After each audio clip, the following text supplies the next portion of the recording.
and I realized that I was in the past couple of years that I'm trans, and I started socially and physically transitioning, and being trans in society today. There can be some people who will stalk you for various reasons. So I mean, it's still a fear of mine, but like now I'm like, when I legally change my name to my preferred name, I'm probably not going to let the internet know what that preferred name is. The following contains adult themes, coarse language, and mature subject matter. Viewer discretion and desire is advised. It's one of my channel point redeems. But then I don't want to be turned into a fish right now. So let's I have another reactive that's a fish. Oh, like it auto changes your voice to sound like a fish or something? No. So a lot of my channel point redeems are based off of D&D spells. So Ooh, nice. I got a drawing of my character as a fish, and so it's polymorph. Oh, okay. And I do have to manually go in and like update the image, so like it's a big hassle. Anyways, that aside, let me go back to stream manager. I think I've shared it out in every server that I'm. I mean, maybe your server Matt uses it automatically, and might as well put it in that in the other I forget their name. The server that we first bumped into each other on. Mitsus? Yeah, hers. There we go. Okay, now I posted everything. Now I can go back to now I can actually transition to the live thing. Get out of studio mode and You ready to get going? okay. And we're now live on my channel as well. Okay, ready. Perfect. I should really come up with like some kind of actual intro to start these videos off of. But typically I just start with asking you for an intro of yourself. You want to introduce yourself to the friends? Name, yes. pronouns, that kind of thing? I am Pwincess, Tariot Tome Teller, Keeper of Lore, Collector of Tales, Reader of Fates, Founder and leader of the Myceli Fey Court, and Arbiter of the Lost Library. But you may just call me Pwincess because everyone does. And that's Pwincess with a PW, not PR, like actual princess is spelled. Yeah, the cute way to say it. Yeah. There's a story behind why specifically that, but we'll maybe get into that later. Anyways, my pronouns are she, they. I am, among my various labels, a trans demigirl. Yeah. Well, it's nice to know another trans girl. So, What platforms are you on? Well, primarily I'm on Twitch. I also spend a lot of time, way too much time probably, on Twitter and also TikTok. I believe the only time where my username is different is on Twitter, where it's Archfey Pwincess, at Archfey Pwincess. Can't speak today. And I also have a Not Safe for Work Twitter, which I believe is either Pwincess Lewd or Lewd Pwincess. That's for the Not Safe for Work stuff. Which I don't often promote that one. It's just kind of there so I can retweet not safe for work Retweet accounts content. like mine. Yes, I do. I do commonly retweet your account. And then my TikTok, I believe I changed it to Anxiety Archfey Pwincess. And then I have a YouTube, but it's mainly just archiving at this point. It would also be Anxiety Archfey Pwincess. But mainly it's just uploads of my streams. And sometimes they're not posted in order because I might share a whole bunch of them from Twitch and then they don't process at the same rate. Ah, fair enough. So I can't guarantee that you'll get them in chronological order if you go to my YouTube, but it's there. It exists. yeah, that's my, I guess, the long rambly bit, because I have a tendency to ramble, is that, yes, I'm primarily on Twitch. I also post clips and such to TikTok, and I spend way too much time on Twitter, and YouTube is archiving. That makes sense. Do you have a link tree or something like that? I Like a do, card? I do actually have a link tree. Okay. I'll grab that off you in DM so I can include it in the video. Yes, yes. Hold on, I can grab it from my Twitter profile on my phone. Give me 1 second. Also, hi Zero, welcome to the chat. I do actually have if I said that properly, I have a thing on for my stream elements that should also show your chat, but it's like a multi-chat thing where I can show my chat and your chat. I'm actually stream, using but Chatterino. I Oh, don't know. shit, that's... I was expecting it to go from bottom up, not top down. Oh, and thank you to sorry, I missed the name. It disappeared. Someone just got a library card to the Lost Library. Thank you, Red the Rabbit, for getting a library card to the Lost Library. Oh, nice of them, Red. Yeah, that's what getting a library card is what I refer to as following. Anyways, I was getting a link, wasn't I? Yes. Okay, I keep getting distracted. I swear I took my ADHD medicine today.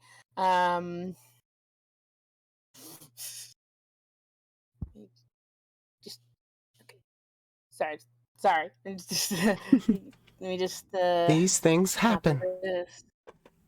Then we gotta go into Discord. Gotta go to the DMs and then paste the link.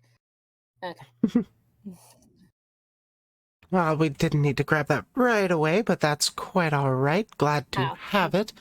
So, My bad. what inspired you to start getting into content creation?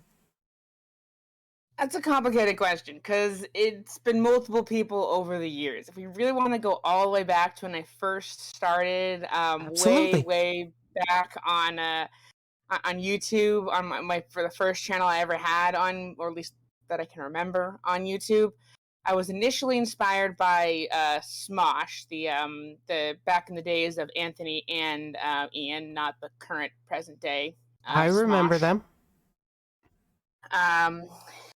I say I'd specify that because present day Smosh is like a group of individuals, I think, and Anthony has left since then. But anyways, side tangent. And that was when I initially got into like content creating, because like I wanted to make like comedy sketches and all that kind of stuff, but that didn't really hold my interest. I was then inspired by a person who their legal name is Charles Trippy. Uh, kind of a funny name, but they have to point out every time they say it, like, oh, that is literally my legal name. Or not mine, but theirs. Yeah. They also made, how I found them initially was they also made like sketch comedy stuff, but they had a second channel, which is now their main channel, CTFXC, which they turned into a daily vlog channel. And so for almost 4 years, I went under the name of Sunshine Shate. Nothing to do with Florida, but it's great. And it was, but yeah, and it was a daily vlog for almost 4 years. I believe from like 2000 and basically from my sophomore year of high school through almost the end of my college career. But I went to a special college that was only an accelerated program, so I only went for 2 years. So, but I still got a full 4-year degree, but it was only for 2 years with the accelerated program. Anyways, and so I guess that was my daily vlog, and like I showed like my ending of high school. I went to several conventions. Ooh, I love those. YouTube too long. conventions mainly. Yeah, the like a VidCon, I think. I actually haven't been to any like VidCon or TwitchCon or anything like that. I've just been to Yeah, some typical nerd conventions. I mean, I try to go to one convention a year, but and for the past couple of years, it's been brony conventions. But I'll get to that in a second. Uh, but the first time I ever went to a convention was VidCon, and then I went to I went to another general YouTube convention the following year. But then since then, I've kind of moved away from your standard big conventions. That makes sense, yeah. I go to more niche nerd conventions. Um, anyways, after towards the middle to end of my vlogging time, which it's still up there, even though and it's too. I don't want to remove it from the web, but also I do go by my legal dead name in the in the vlogs. Yeah, same. There's even like a theme song that was written by a friend of mine. When I went to this film camp over the summer, there was a bit of controversy with me actually filming at the film camp. I know, ironic. But once that was all settled, they one of the staff members actually composed a brief little theme song, and it's a catchy theme song, but which is where I got the line. It has nothing to do with Florida, but it's great. It's actually a line from that theme song. So it was great. Like I had a mod, like I don't know, 300 or so followers, mostly friends and family, on that, and oh, you got a raid, cool. Yeah. Thank you, Ashley. So it does look like I actually set it up correctly, so it's also getting your chat popping up on the screen as well. Anyways, Perfect. okay, and then so when I was depressed and bored during my college time, around like I don't know 2014, maybe 2015. I can't remember the exact year. I it's one of my vlogs on the Sunshine State channel is literally titled "I'm a Brony." So I mean, I could go through and look up the exact date that I decided I would come out as a Brony, which that fandom refers to as coming out of the stable. But That's pretty great, honestly. Yeah, I started creating content under the name of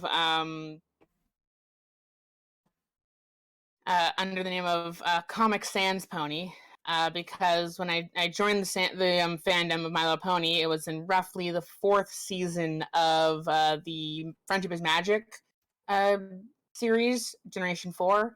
And there's a lot of people, surprisingly, that were making a lot of analysis and review content for the episodes, but very few people were reviewing the comics that are made by IDW Publishing. So I decided I would gear myself towards reviewing the comics. But I didn't want to go by this. I didn't want to go by comic book. I mean, ponies are pretty standardly named after like various nouns and whatnot. So I mean, it would have made sense in universe to go by comic book. But I'm like, you know what? I'm gonna go by Comic Sans. Roughly 6 months before a little game called Undertale was released. So after that was released, everyone thought I was making a reference to Undertale with that name. But no, I have not played Undertale. And because of how many people asked, I will never play Undertale. You can't make me. Oh, you might be able to. But maybe be like but it'll cost you money to get me to play that game. I got so annoyed by it. I've never played it either. Anyways, so then that was what I was primarily doing until actually I'm still technically in that fandom and I'm semi-active in that fandom. I still go to one Brony convention every year. This year I went to TrotCon and I'll probably going to TrotCon again next year because my girlfriend and I are going to attempt to actually meet up for the first time IRL at nice. ShotCon. But the biggest hurdle for that is they live all the way in Australia, so it's expensive. Yeah, that'll be a bit of a trip. I'm not sure where you actually live either. Though you don't need to dox yourself. I'm not gonna completely dox myself, but I will say northeast, United States. But Okay. that's still a large area. It Yeah, doesn't really narrow it down. that's a pretty big area. Although, I mean, since a lot of the content I'm referencing is what I previously have done and who inspired me to do it is still on YouTube. Like, I was less careful about my location in those. I don't currently live at the place that I was in when I ended my vlog, so I'm not terribly concerned about that. But yeah, I was a little less concerned about my safety back then. I was also thought I was a cisgendered male back then, so I didn't have to worry Things happen. Expensive trotaways. True, Zero. Yes, expensive trotways.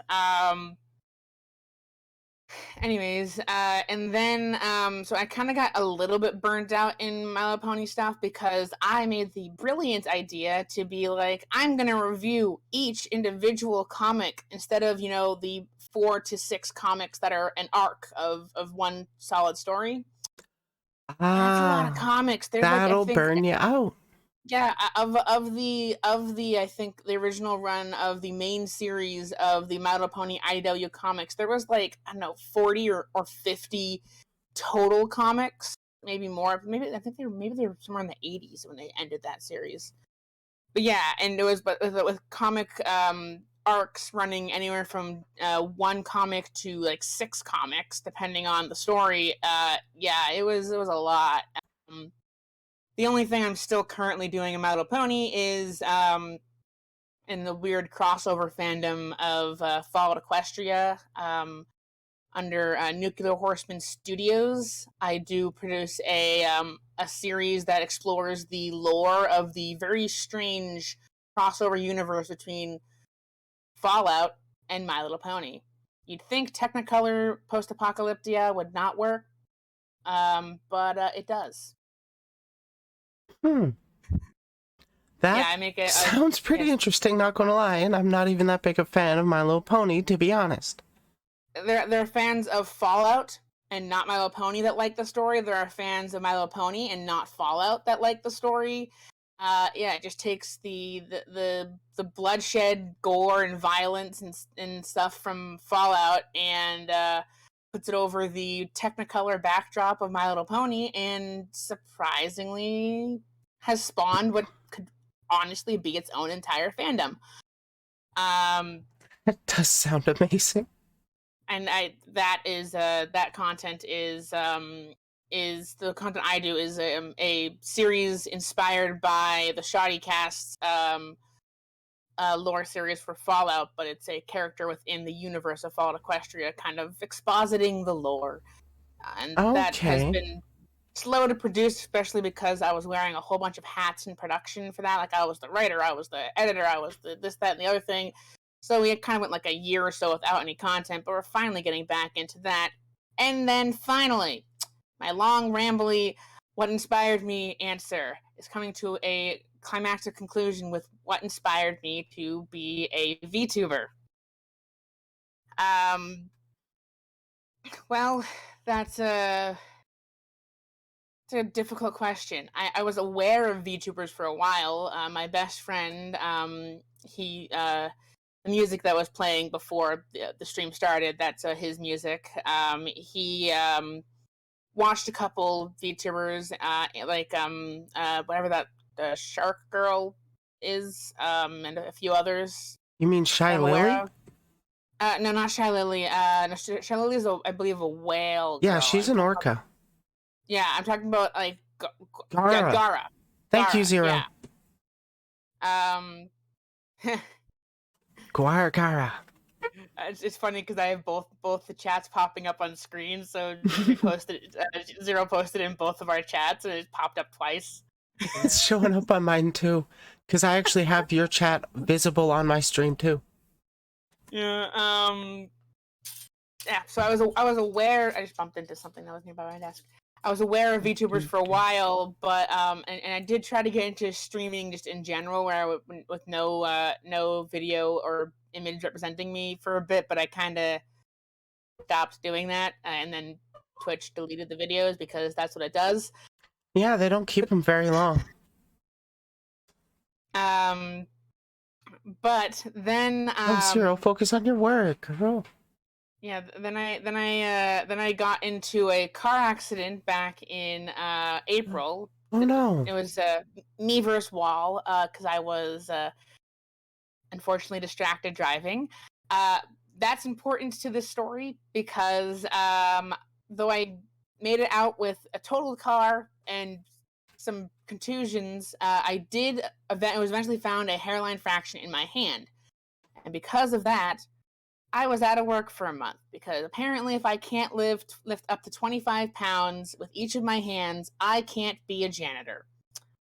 No, I'm not constantly lifting 25 pounds with either of my hands on a daily basis. But according to employee health, if I don't have full use of all my hands, I can't work. And the doctor and the whatever the doctor that deals with bones, their recommendation was that I take roughly 3 to 5 weeks off of work, and so I was off of work for a month.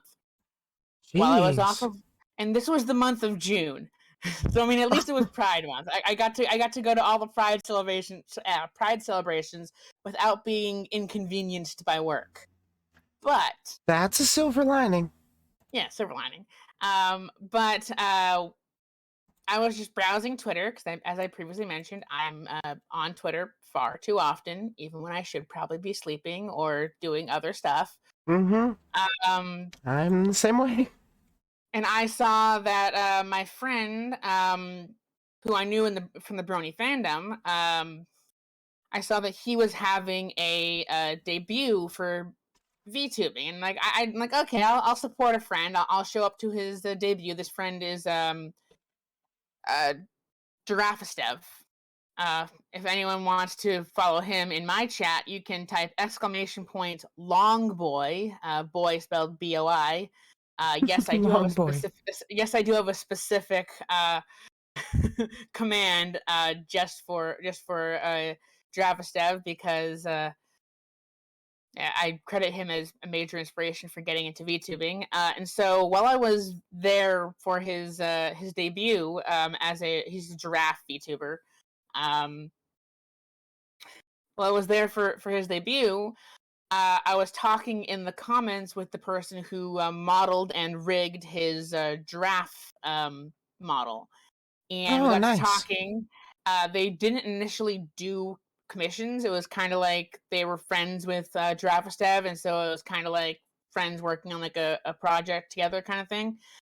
But I got to talking, and so she started to. I ended up deciding on a price and and I decided I would go with my D&D character NPC that had been kind of just sitting around in the back of my mind as a constant, not only antagonist, but kind of meddling force in a lot of my D&D games that I run.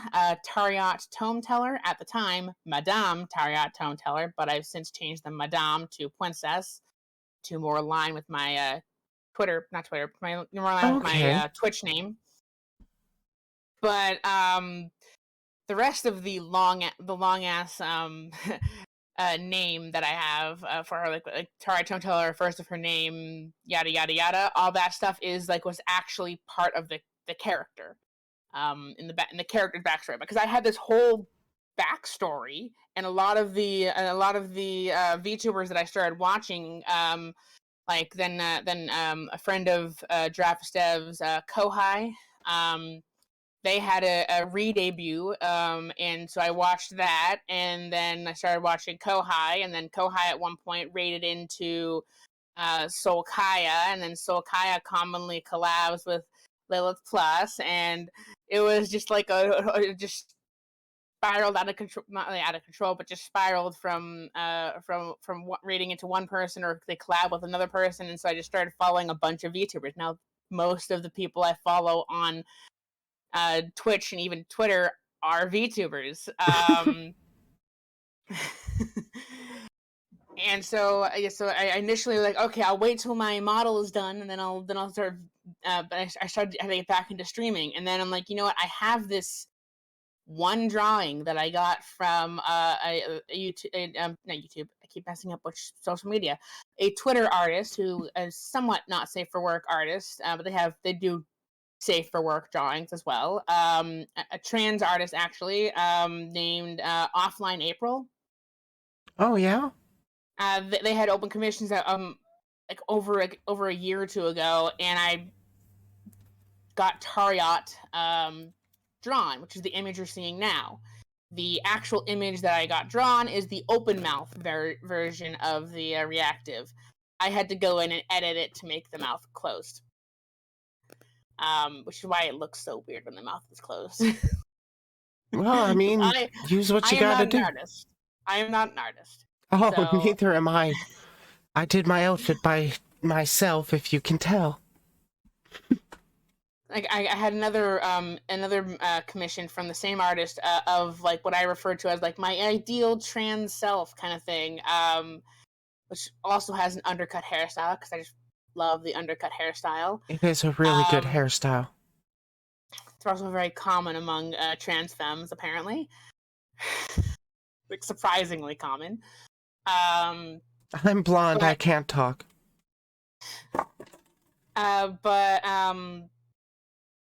That one, the actual image that I got commissioned is the mouth closed, and I'm not good at drawing the mouth to be open. So I'm like, okay, I'll make I found about the fungi or whatever you pronounce it, reactive thing, and I'm like, okay, I'll just use this image until my model is done. And I don't have an actual debut set. The modeler / rigger, because they're also able to rig it, said that last estimated time of delivery would be like the end of September, and I'm not entirely sure if I want to debut in October because it would compete with spoopy season. Spoopy season. That's true. Spoopy, but then I messed up the word season. But so like maybe November. So maybe November, but I don't want to say any exact days or any exact time because I don't want to have to keep constantly changing it. But yeah, so that's a lot of people inspired me.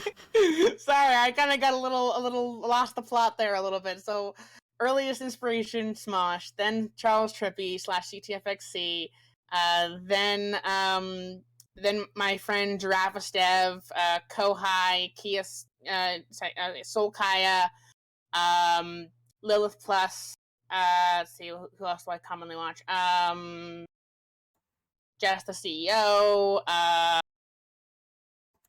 Cult of Many, and Kyria Thanatos, It Witches Jelly, all those individuals I watch on a fairly regular basis, and I am inspired by them to be more myself, like be openly trans on the platform. Not all the people I listed there are trans, but a lot of them are.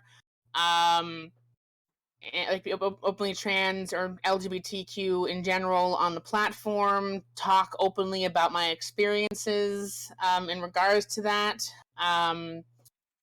And also not necessarily be afraid to talk about slightly inappropriate topics within TOS guidelines, obviously.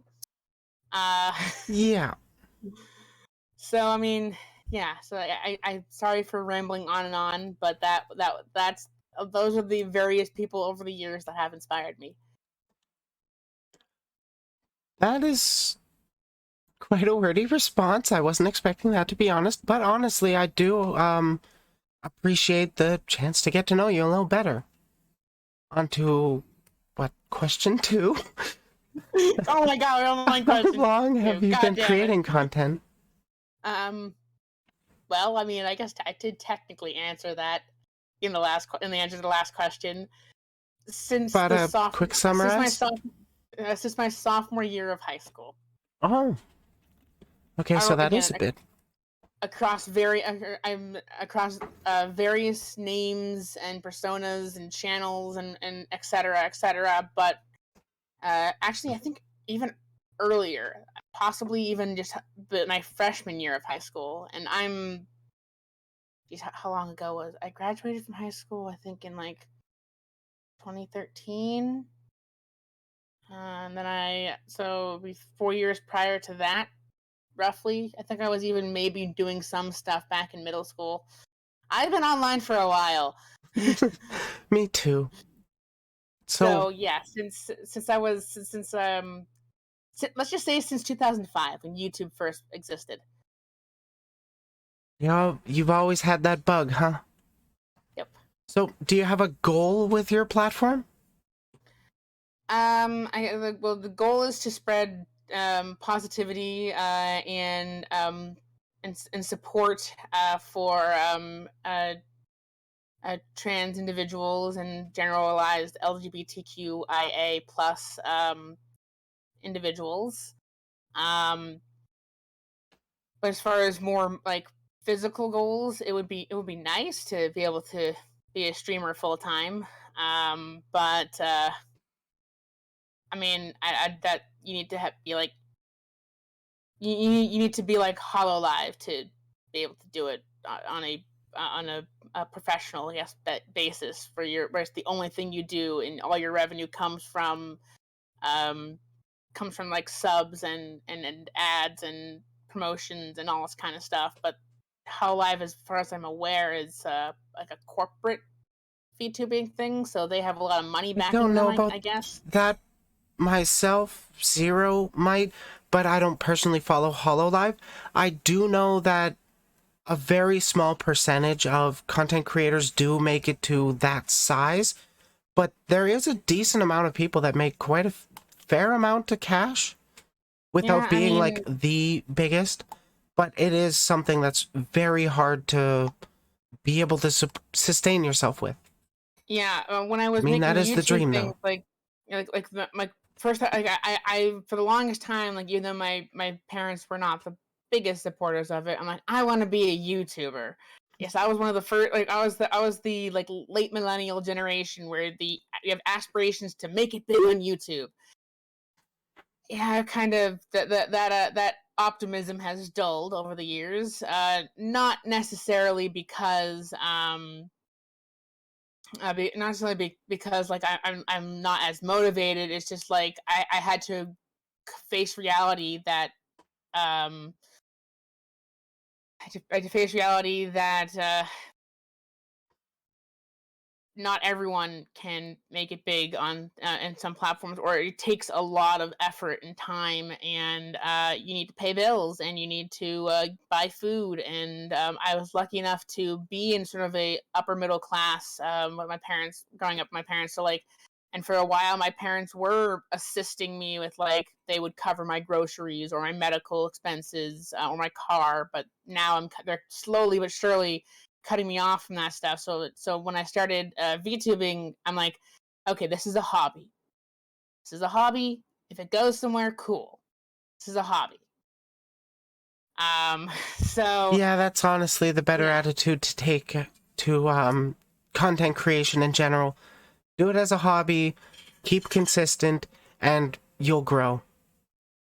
I did already reach one of the goals I was trying to reach. I wanted to before I debuted as a live 2D model. I'm like, I want to make sure that I'm affiliate. So I got really into um doing streams on a regular basis so I could meet the requirement of 7 individual days. I forget what it was, like 8. It's just like 8 hours, I think. Yeah, And 8 hour then stream total, 3 viewer average, and 50 followers that are recent. Cause like yeah, for months it said 50 followers, but the path to affiliate said 49 out of 50.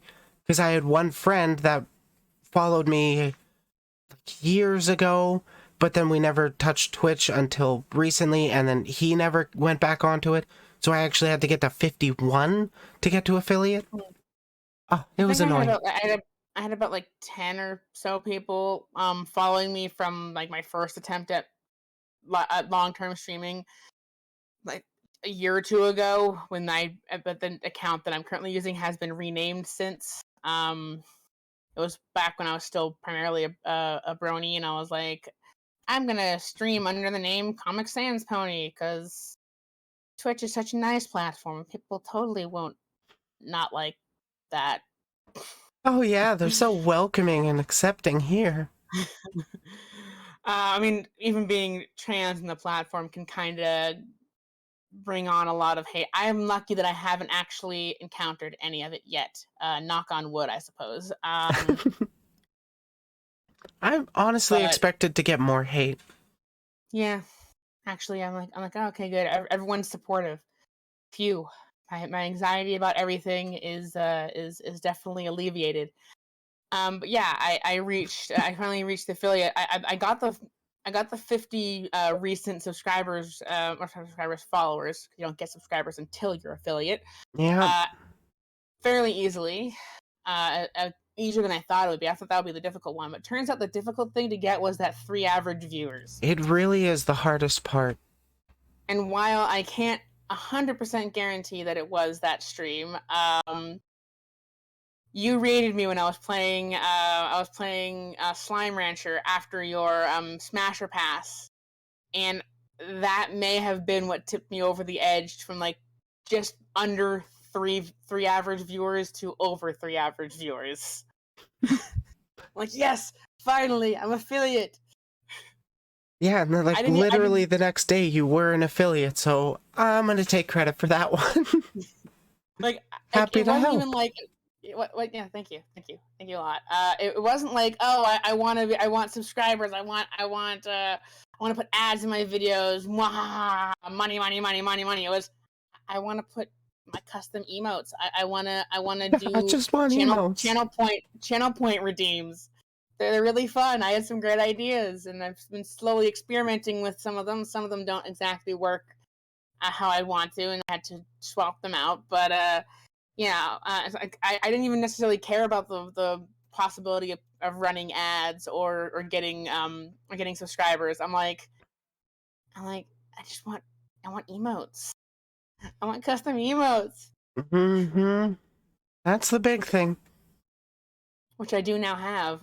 Unfortunately, I'm not approved for follower emotes yet, but You'll get there. if you become a member of the Myceli Fae Court, which is a neutrally aligned Fae Court, so you know it's pay to win in a sense. So if you subscribe, basically if you subscribe, you're buying your way onto the Myceli Fae Court, which, in case you're wondering what I'm referring to when I say Myceli, because there's the Seelie and the Unseelie for evil and good. I think Seelie is good Fae Court, Unseelie is evil Fae Court. Okay. I'm neutral, all about me, and hence Myceli. So, what's something you wish you were taught when you first started getting into content creation?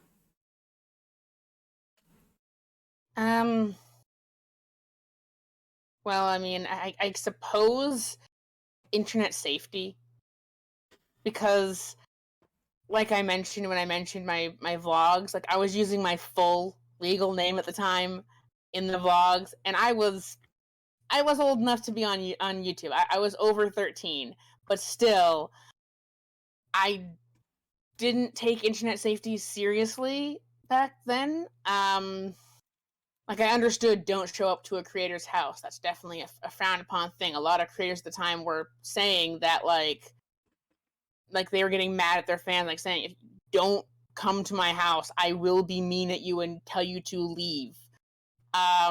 However, I would jokingly say in my vlogs, like, oh, stalk me across the web, ha ha ha, so quirky, until I actually kind of got an internet stalker.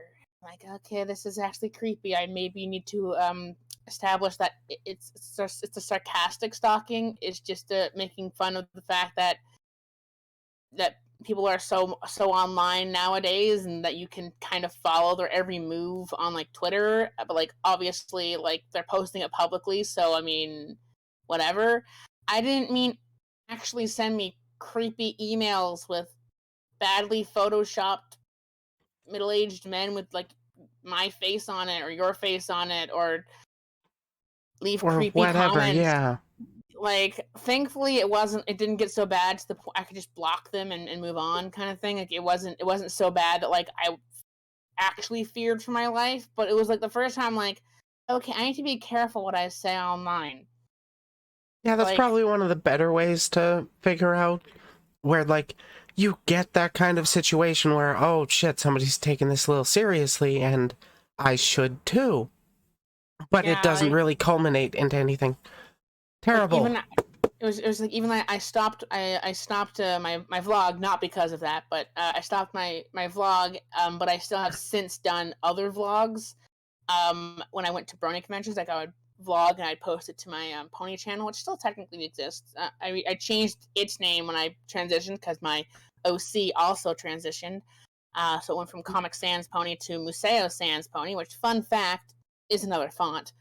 Uh, um, and like I actually got a comment on one of my vlogs at the convention. Like, I hadn't interacted with the person for years.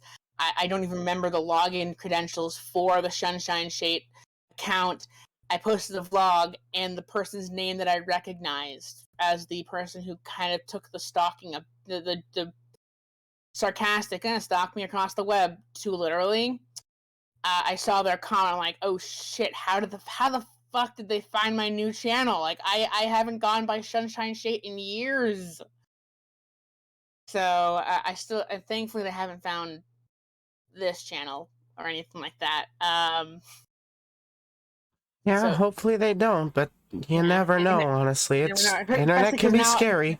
yeah, especially because now I'm and I realized that I was in the past couple of years that I'm trans, and I started socially and physically transitioning, and being trans in society today. There can be some people who will stalk you for various reasons. So I mean, Mm-hmm. it's still a fear of mine, but like now I'm like when I legally changed my name to my preferred name, I'm probably not going to let the internet know what that preferred name is. My girlfriend can know it, and she already refers to me, and this much is more or less public knowledge because I briefly went by it on the internet. But I will be changing my first name to Alice. You're not getting any other names. No middle name, no last name, because Stalkers I are really scary, Zero. yeah. Thankfully, that was the only thing that I've dealt with. So, yeah, so one of the things to summarize, I wish that I'd been a bit more aware of the dangers of the internet and a bit more cautious about my location um and such. Like, I'm still kind of hesitant to say like, oh, I'm on vacation and I'm at this convention, because it could, as my parents have told me, could possibly happen. Someone might take the moment to like break into my house or apartment or whatever, or try to stalk me to that location, to my hotel room in that location. So like I'm still, I guess, like luckily I haven't actually had the instance where like I would, or where someone has tried to get to know me in real life or whatever. And they were creepily on the internet, and even if I blocked them, they tried to like circumvent things. But like it could have if I hadn't like headed it off that early. So I wish, like I said, internet safety, main thing. Don't use your full legal name, or if you do, like some people who I do Take watch do use the precautions. full legal name. At least take the precautions. Don't like necessarily share exactly what you're doing at every moment, kind of thing. Like, don't like say, oh, I'm going on vacation, but you don't. Yeah, I won't tell you where.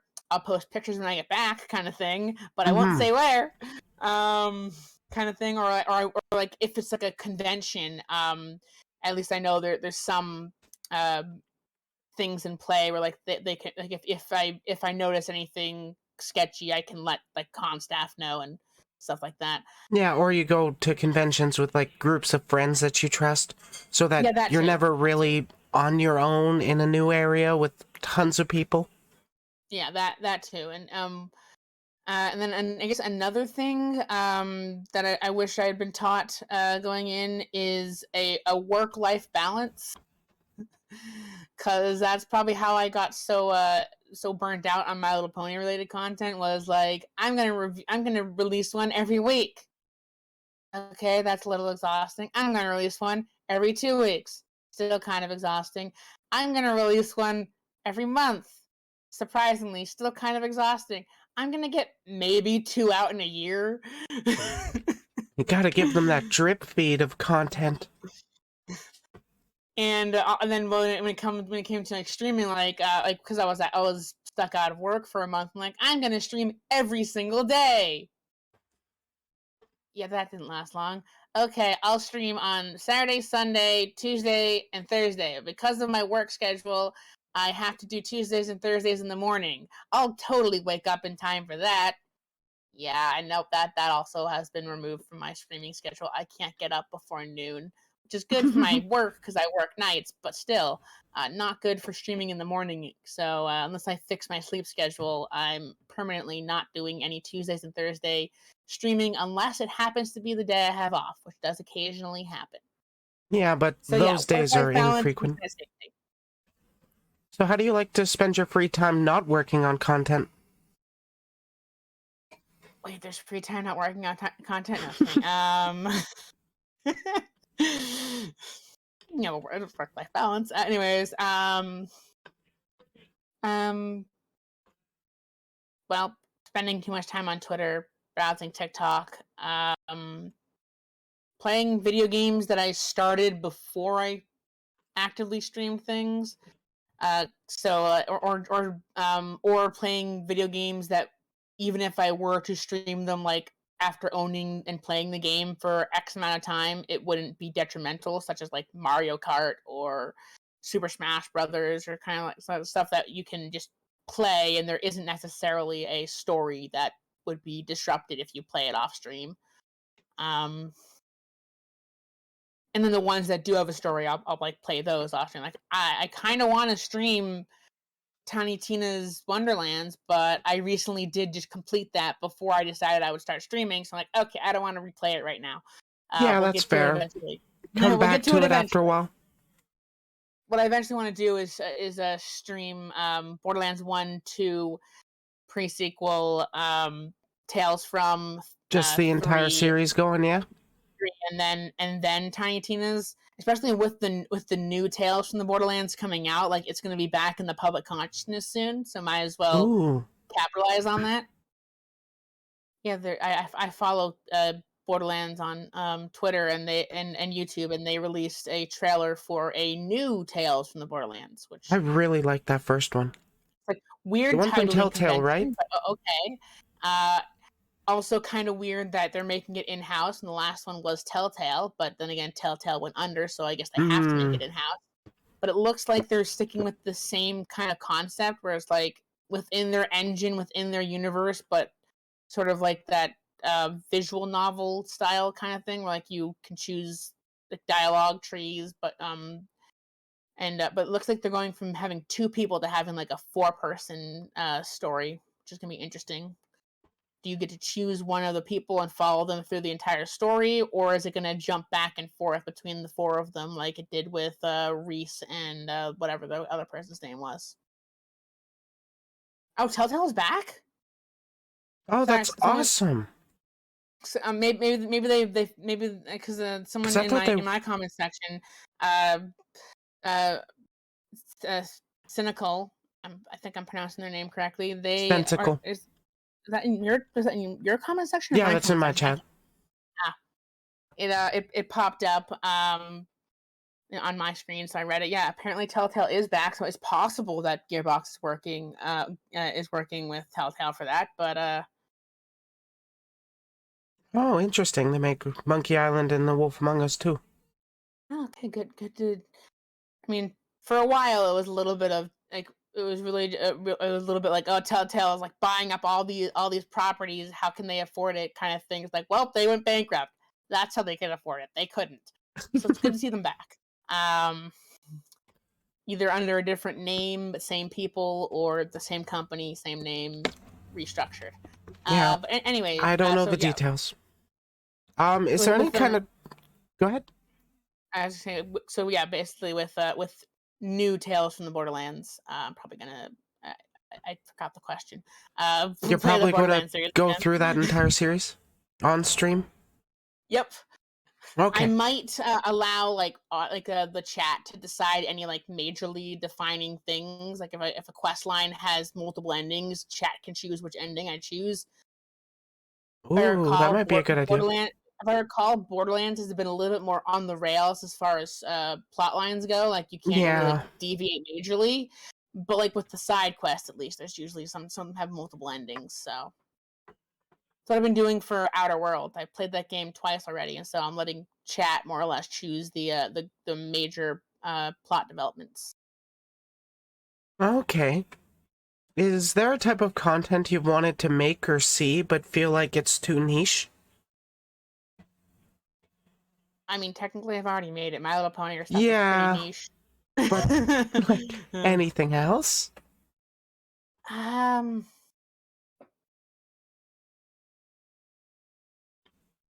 this is kind of I get a little bit embarrassing to say, but like looter content, I suppose. Like I know I'm talking to someone who also does lewd tubing stuff. So I mean, but like it's You're in a like safe space.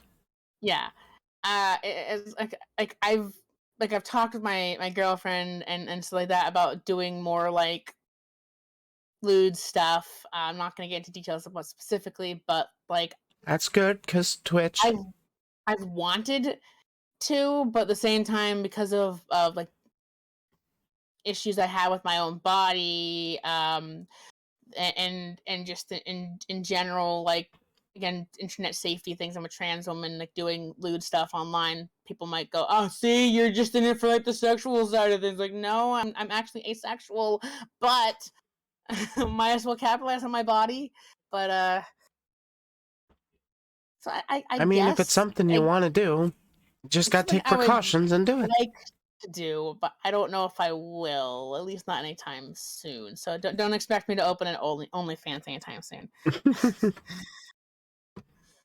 or go on that new site that you were sharing about in your server for looter stuff. Oh, yeah. It's like That's a mood. That is a yeah, like mood. Especially, you're ex-cam girl, I'm technically current. I just haven't done any recently. I should, though. like yeah, because like there's like sex work is work. So I mean like. Yep, it is. And apparently paying someone to have sex illegal. That's prostitution. Paying someone to have sex, but you film it, suddenly it's not illegal. We're just filming a movie. What's your problem? I mean, I mark my stream as 18 plus, I and do I mean, too. and so I have also like not exactly. I did mention at the beginning of the stream, like I do have a not safe for work Twitter. So if you really want to know about the interesting kinks and stuff that I'm into, I mean, I do have a not safe for work Twitter. You can just see Mm-hmm. what I tweet there or retweet there. Interesting stuff there. Go check it out. Yes, if I Sigh, there's recall an correctly, audience for everybody. You just gotta keep at it. yeah. So I mean, I guess to bring back around to repeat myself is like one of the things that the niche content that like I've considered, but I'm also like self-conscious about possibly doing it would be more lewd stuff because that could also impact like real world job things and stuff like that. So I'm like Yeah, hesitant. it can cause problems, to be honest. It shouldn't, It shouldn't. It but really it shouldn't. does. So, aside from your My Little Pony Fallout stuff, which I do want to check out, Do you have any other big projects you're working on? Well, my debut. And your debut. Okay, so besides that, okay. I forgot. I think I need to update my schedule for this week because I actually forgot about a collab that I had planned next weekend. It's probably good to separate the two media. I just couldn't help being horny on Maine. I mean, sometimes I'm horny on main, but not often, especially because I'm ace flux and asexual, so it fluctuates whether or not I'm. And so if I tend to be in a hornier mood, I might be a little hornier on main. But it's certainly not something to expect out of you. Yeah. Anyways, what was I saying? Next weekend I'm collaborating actually with Giraffestev. We're doing something in multiverses Ooh. that he wants to turn into like a actual like video that like he'll on top of streaming it, like he'll edit together something to like post on like YouTube. So like I guess you could say that. Um it's a big project that I guess I'm working on. Not entirely sure what he wants to do with it, but like he's like, hey, you want to collab with multiverses again? Like I think if we actually like plan to do just that, we could actually figure things out and actually stream multiverses. And like, okay, I mean it's a free game, so I mean that works. So again, Yep. if you want to follow Giraffestev to find out, I'm not entirely sure if I'll be streaming it here or not. Uh, Long boy. I believe the L is capital, and then it's BOI instead of BOY. Looks like someone. Oh hey, you did it. You did it in my chat. Up my alarms. Yeah. My work alarm started going off because I normally work today, but I'm off today. It is a stat holiday for both Canada and the US right now. That yes, but Or at least it's stat in Canada. I work at a hospital. So you don't As a always get janitor. those days off. So though we're an outpatient center, so only one person has to work on the holidays. But they I do did still need somebody. Yeah. But instead of getting like paid time off for this day, I'm pretty sure it's counted as my actual day off for this week because when I work the weekends, they give me the Thursday before the weekend and the Tuesday after the weekend off. But because of the holiday, my boss is like, "Hey, do you want to just take Monday off instead?" I'm like, "Sure." I don't get holiday pay, but okay, cool, whatever. Whatever works. I'd rather have Monday than Tuesday off, actually, but that's not always work that way. Yeah. It's not as fun when your work week is broken up. Especially because I usually work nights, but weekend days are during the day, so it's like, Oh, yeah, it'll be a bit more challenging. yeah. It's because of the outpatient center I work at. Not to, I mean, I don't think it necessarily doxes where I live, but it's also the urgent care for my local hospital. So like they're open most days of the week. They're rarely closed. Even in that even then if I work at the main hospital, which I don't, but the main hospital, it's a hospital. They have to be open 24/7, 365. So yeah. Yeah, that's gotta stay open. I feel like we tangented into a weird topic. I forget Yeah, I what the was about to question move on was. to the it was about your current biggest project, and you had mentioned Oh, right. with collab with Giraffe, because you did mention your other projects too. Yeah. If you could collaborate with any content creator, who would it be? Well, there's people who I've already collaborated with that I would love to collaborate again. Obviously, Giraffestev, he's a friend of mine. So we're probably going to collab a lot. Cause we also it's Yuinya, someone I collaborated with a couple weeks ago, and we're also it's also someone who I've known since they were in the Brony fandom. We reconnected recently, and it's like, oh hey, now I know where I know you from. It's kind of funny actually. We were both trying to place where we knew each other from why we were already mutuals on Twitter. It was like, oh yeah, you used to be this brony personality. I used to be this brony personality.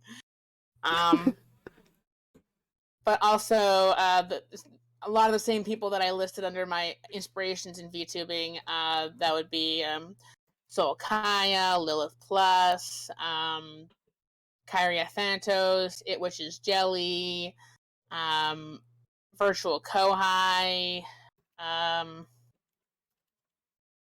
what else did I watch? Cult of Many, Just the CEO.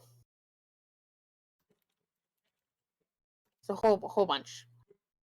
Which, oddly enough, a lot of the people I just listed commonly like collaborate with each other, so it was kind of like I know it's like so that's why I ended up started watching all of them, because like, oh, we're collaborating with Just the CEO today.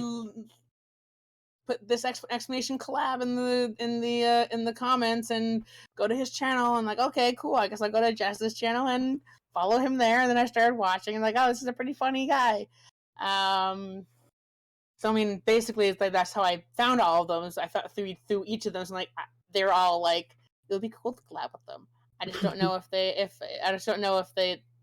would collab with someone who's barely off the ground as far as VTubing goes. They might. They probably would. It does depend on the person, but there are a lot of people that like to collab with anybody just because it's fun. Yeah, I mean, I have anxiety, so like I'm way too worried about how they would see me asking, like, would they think I'm trying to I worry about that too. You know, would they think that I'm trying to clout chase? Would they think that I just want to collaborate with them because they're quote unquote a bigger streamer than I am, even though most of them are only like 2-3 months ahead of me. Like they started like only like less than half a year ago, kind of thing. Like I still view them as like these big, like putting them on a pedestal kind of thing, when in reality they've been streaming just slightly longer than I have, and I really should not be as self-conscious. Like the worst they could say is no. They're not Yeah, gonna and then hate you me just for go asking. make new friends. It's not that big a deal. As long as I'm like respectful when Yeah. asking, they're probably not like, the worst they could say is no, or not right now, I have too many other collabs planned, and stuff like that. But Yeah, but like as long as you're friendly, they're more often than not going to be friendly back. Especially in the VTubing community. yeah, but again, there's a reason anxiety is in my name. Is in my like preferred username, because it's like I have anxiety, like actually diagnosed. I'm taking anti-anxiety meds for it, but still sometimes it still crops up, and I'm like, Yeah, it's not rational, that's for sure. I care far too much how other people see me, when really it shouldn't matter. But it's like if so what if one VTuber thinks that I'm clout chasing, even if I'm not? That's just one person's opinion, man. Yeah, pretty much. Like that's my logical brain thinking. But like anxiety brain is like, they're gonna hate me, they're gonna badmouth me to their friends, all because I decided I would ask them for a collab and stuff like The that. crime of asking for a collab. So, where would you like to see yourself in 5 years? Alive, preferably. Preferably. Sorry, I need a funny answer to kind of lighten the mood. That's okay, I like the humor. Let's see. One of the places that I'd like to see myself is hopefully still on the platform. Like hopefully, like I'm still streaming, things like that. Because if you look at like my other ventures online, they don't often last that long. I end up like, because ADHD, I'm like, oh, I get interested by this now, so I'm doing this now, kind of thing. So aside from the joke answer of I would like to be alive in 5 years, but the way that the United States is heading, you never know. Yeah, is that really a joke? Yeah. You should move to Canada, just saying. If I move anywhere, it'll probably be to Australia. Fair enough. Because that's where my girlfriend lives. And I don't think they want to move to the United States, so. I We'll wouldn't we'll, personally. we'll cross that bridge when we come to it. We've said we both want to visit each other's country at least before making any final decisions on that. Side Mm-hmm. tangents aside, um, like I hope I'm still on the platform. I mean, it'd be nice to have like even like 100 subscribers like in 5 years. Like I mentioned when I was mentioning, like I wanted affiliate not for the subscriptions, not for the ads. I wanted the emotes. And so in a weird way, it's like the more subscribers you have, the more emote slots that are open. Honestly, yeah. It's kind of rude of Twitch to lock emotes behind subscribers. Yeah. Um, do you have a favorite music genre? Um for a while, I liked a little bit of here and there from like everywhere. Like I would have a Lady Gaga song next to a Weird Al Yankovic song, next to a Linkin Park song, next to stupid alarm. Stop going off. I don't work today. Sorry. Like it would be kind of very eclectic. Like I would like specific songs from certain artists rather than the artist itself. But the more common music I listen to now, I guess the genre would like video game rap, or like video game parody content songs, Okay. like Stupendium or Dan Bull, those kind of things. Like Team Like Headkick, I guess. I have no clue what that you just mentioned was. Did you ever see the Deadpool movie? Yes. You know the montage where he's making his suit? Um, Where he's like got all the maybe. different versions? Or it starts off like with the white suit and then he gets the red sweater and then it just kind of builds into his iconic suit. The Mm-hmm. the music that played during that montage was by a YouTuber band called Team Headkick. Maybe Zero just mentioned in chat that Like nerdcore? the like nerdcore because like basically this past weekend when I was at work, the whole time I was just listening to the playlist of every single song that Stupendium has made because they have a playlist. And like, cool, I haven't listened to half these songs at all. Let me just play them. Even if I don't play the video game, the song's still pretty pog. So yeah, Fair so like enough. Stupendium, Dan Bull. I think there's a few others that I occasionally watch. But those people also those channels tend to post a lot of videos, and sometimes I'm just not interested. So to not flood my subscriptions feed, I don't actually subscribe to a lot of them on YouTube. I'll just like if I want to listen to them, I'll go to their channel. Fair Um, enough. but yeah, I guess like nerdcore, I guess, or video game rap or whatever the genre would be. I also like musicals a lot. Ooh, musicals. I haven't Like a game been that to one in a is while. yeah. Should check out Mega Ran and or YT Cracker. I hope that's a Ritz cracker. um and like I'm really excited for like an indie game that's coming out like in the next year or so. Like I think it's called like Billy's Bust 'em Up, where it's like a which I don't like platforming games. It looks like it might be borderline platforming, but the entire game is also a musical with music composed by Daniel Ingram, who was the composer for My Little Pony Generation 4. So makes some pretty good music, and the stuff that they've released for Billy's Bust 'em Up is pretty catchy. I will have So to check that out. yes, Switching away from favorites, what song would be endlessly played on loop in your personal hell? personal hell. Okay, so songs I don't like. Yeah. Um,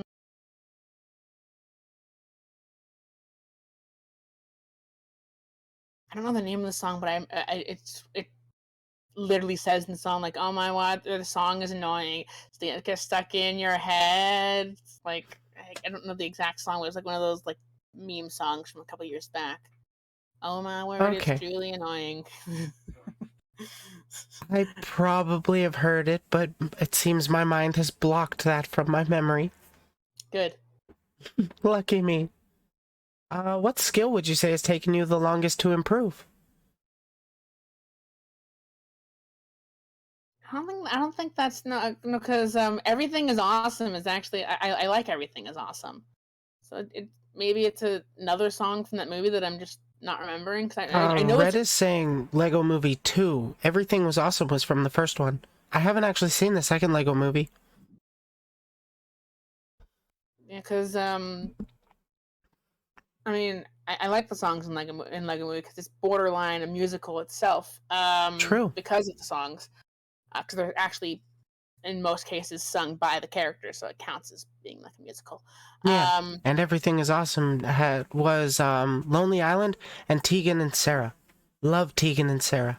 yeah, Lego Movie 2 had a sequel to that song. Everything's not awesome. Of course they did. It was like the emotional like downturn of the movie where they had the fake out at the end. They had a fake out of it at the end, and it kind of spun back up into a more less idealistic but still optimistic version of Everything is Awesome. Okay. Yeah. Side tangents aside, I guess other songs. I'm not the biggest fan of. I know I just said I like. Oh, hello, 12 Red Monkeys. I don't know who they're in your chat. Yeah, they're in my chat. um, um, Y'all should be checking out Pwincess here. Hey, my bot's messed up. well, I mean, if you're in my chat and you type an exclamation point collab, you can check out Barley Less Than Three's channel. Yeah, so I guess so even though I just said I like nerdcore rap kind of thing or rap about video games, actual rap, not the biggest fan of it. Like I get that it's like supposed to be good music and a lot of people like it and I might get hate for it, but like I'm not the biggest fan of rap, so I guess rap songs would also be in my personal hell.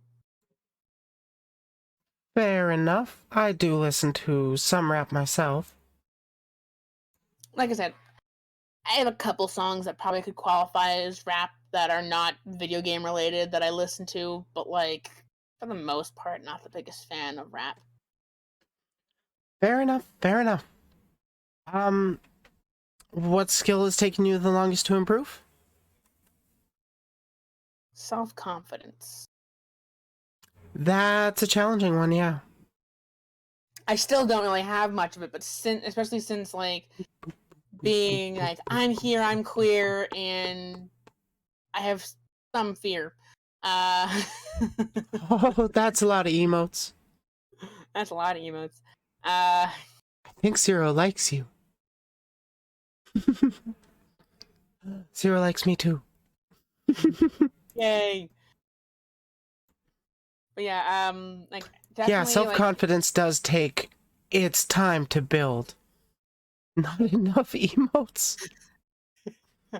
If you post too much, you might get auto-modded. I don't know. I've gotten like my post didn't post in other people's chats because I posted too many emotes. So be careful. There is apparently a limit to the emotes. Really? I don't even. The only auto mod I have set up is for slurs, so. I think it might be. I think it might be a Stream Elements thing. I think I untoggled the option that said if they post too many emotes, it'll be like removed. Like I turned that off, but some other people I watch might not do that because I don't know. Those gasm emotes, I really gotta make some for myself. Depends on what kind of bot you have. That makes sense. I can recommend an artist if you need emotes. I'm too broke for commissions, unfortunately. I gotta make them all myself. Oh well, I mean they're like £10 an emote. Yeah, I'm like 10 pounds in the hole. That's fair. That's fair. Yeah, I've been out of work for like a month now, so I'm just focusing on my streamings. I was saying that compared to like some people's commission prices, this person was pretty reasonable. But then again, if you need that money for, or don't even have the money for like rent or food, you definitely should use it on that. Yeah, that's currently the focus for my finances. Sorry, I feel like I've gotten off the question again. What was the question again? Skill that's taken you the longest to improve, Okay, but yes. you did Okay, answer that with I did answer. self-confidence. Self-confidence, yeah, because my confidence was completely destroyed back in high school by bullying, and Hey, it's taken a same. while. But since like all the things they made fun of me when I was when I thought I was a cisgendered straight male in high school, I've come to accept I am girly because I'm not a cisgendered individual. I am gay because I am lesbian. Like, you were right, technically. Thank you for supporting the transition all those years ago before we even realized it. Yes. Do you have a food that you like that not many others do? A food, right? You Yeah. said food. One Hawaiian person had told pizza. me deep-fried tarantula. Hawaiian pizza. Girl, we're besties now. Pineapple. Straight in this economy. True. Pineapple on pizza is the best. It's my favorite kind of pizza. Like, I mean, some people like argue, like, even if they argue like it can be a topping, they're like, but it makes the pizza all soggy. Like, I mean, it depends on how you make it. Like, one topic at a time, which is another person. I skipped an inspiration. One topic at a time. I did some Reddit videos for a little bit because I was inspired by him, and other Reddit channels. Anyways, side tangent aside. But like one topic at a time, every time pineapple pizza is mentioned, he specifies that like if you grill the pineapple first and then put it on the pizza, apparently the issue of it possibly making the pizza too soggy from the pineapple juices is kind of removed. And I've yet to try that, but it sounds tasty. I haven't tried that yet either. Hey, Pedork, how you doing?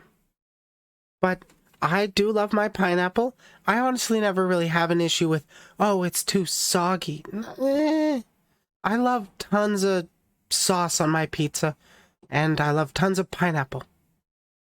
I was So going to say just cook it first. another thing is some people don't like because it's literally raw fish, but sushi. I just am not a fan of fish, but I do love, like, beef rolls or chicken rolls. Those are so good.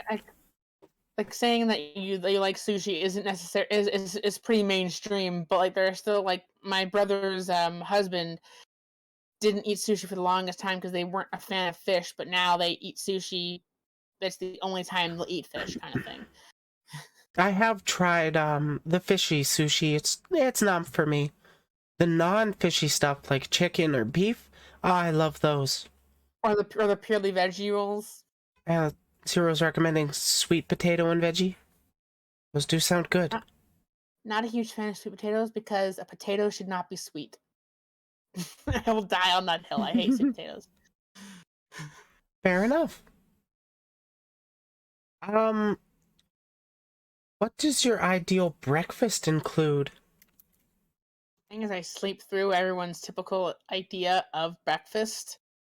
Like I like 8, 9, 10 or in the morning is typically a breakfast time. Um, but I just had basically just had breakfast before I came in here, and ironically enough, it was sushi. I'm really not particular when it comes to my breakfast foods because I can have literally anything for breakfast and or count that as my breakfast. So sushi, chicken wings, Yeah, but cereal, what's your pastries. ideal? What would you want if you didn't have to worry about anything? So there's a place near me that has a make your own French toast plate, and one of the options to turn into French toast is croissants. Mashed grilled cauliflower is good though. Mods, ban them. Do you even have mods? No, I don't. Actually, I do, but they never watch, so whatever. Yeah, I guess it's my ideal breakfast would be French toast, but made out of either croissants Ooh, or challah, or I've even had a donut that was turned into French toast. that actually might be pretty damn good. I do love to make French toast. That stuff's pretty tasty. There's this. I don't know if this would docs. Actually, I said I live in Northeast. And it's a Northeast chain, but it might be. I'm not going to say the name of the chain because it might be too niche to narrow down where I live too much. Fair But enough. there's a place that serves breakfast all day, that has a breakfast sandwich that is made with like French toast, but it's a donut, and then you have like your regular like egg, bacon, sausage sandwich kind of thing. So if I really had to pick something specifically, it would be that sandwich. But That does sound pretty good. also croissant French toast is pretty good too, and they're really high in calories. And also, I'm lactose intolerant, and a lot of those things include milk. But still, screw it. You went down the rabbit hole of cooked spiders. Let me have this, Brit. Fine, you can have it, Sin. Oh. Who? Okay, who said they like cooked tarantulas? Lucy Lightbringer. Apparently, they taste exactly like crab. Want to know why? Arthropods? Yeah, they're part of the same greater family. Lactose pain gain. I'm not lactose intolerant. I'm a very tolerant person. I'm Lactose sorry, Zero, intolerance. that's not personal. I thought it Lactose was funny. intolerance. Lactose intolerance is one of the only like things like if you have it, it's like screw it. I'm still eating the thing that causes me pain. Like if you're allergic to peanuts, you avoid nuts. If you're allergic to if you're like allergic to um zucchini, you avoid zucchini. But if you're allergic to gluten, you avoid gluten. If you're lactose intolerant, screw it. I'm chugging this glass of milk. Why deny yourself cheese? Actually, strangely enough, depending on the cheese, it actually might not have any lactose left in it. Like there is some Swiss cheeses. I used to work at a deli that was like lactose free because of how it was a very hard cheese, but like the process of making cheese actually converts the lactose. So some Huh. of the more like harder cheeses are lactose free actually. I actually had no idea about that. At least one Swiss cheese that the deli I worked at made. It may have been like made with lactose free milk, but I'm pretty sure that part of the process of making cheese uses up the lactate in the milk to change it, I think. I would not know anything about that. I will say that milk alternatives are some of them are pretty okay. Like if you mix like almond milk into your coffee, it's almost like you have almond flavored coffee. I've heard that actually. I don't drink too much coffee myself. I just go to a regular chain when I do get coffee. Because they're like, what, I usually couple drink bucks an of energy coffee? drink. I usually drink an energy drink, but Oh, me uh, too. I love my monsters in my throat. well, my body actually I caught your innuendo, but most energy drinks cause me issues in digestion. That's as far as I'm going to go with that statement. They are super bad for you. Doesn't stop me from drinking them. Like today, I drank an Alano energy drink before the stream, so Zero is a gamer subs girl. True. She's also got that Shy Lily gamer supplement bottle. I'm jealous of that. But what topic could you talk about the most? I'm gonna guess, or if I had to guess, I would say My Little Pony. that would be one of the topics. I could Why probably also not? talk.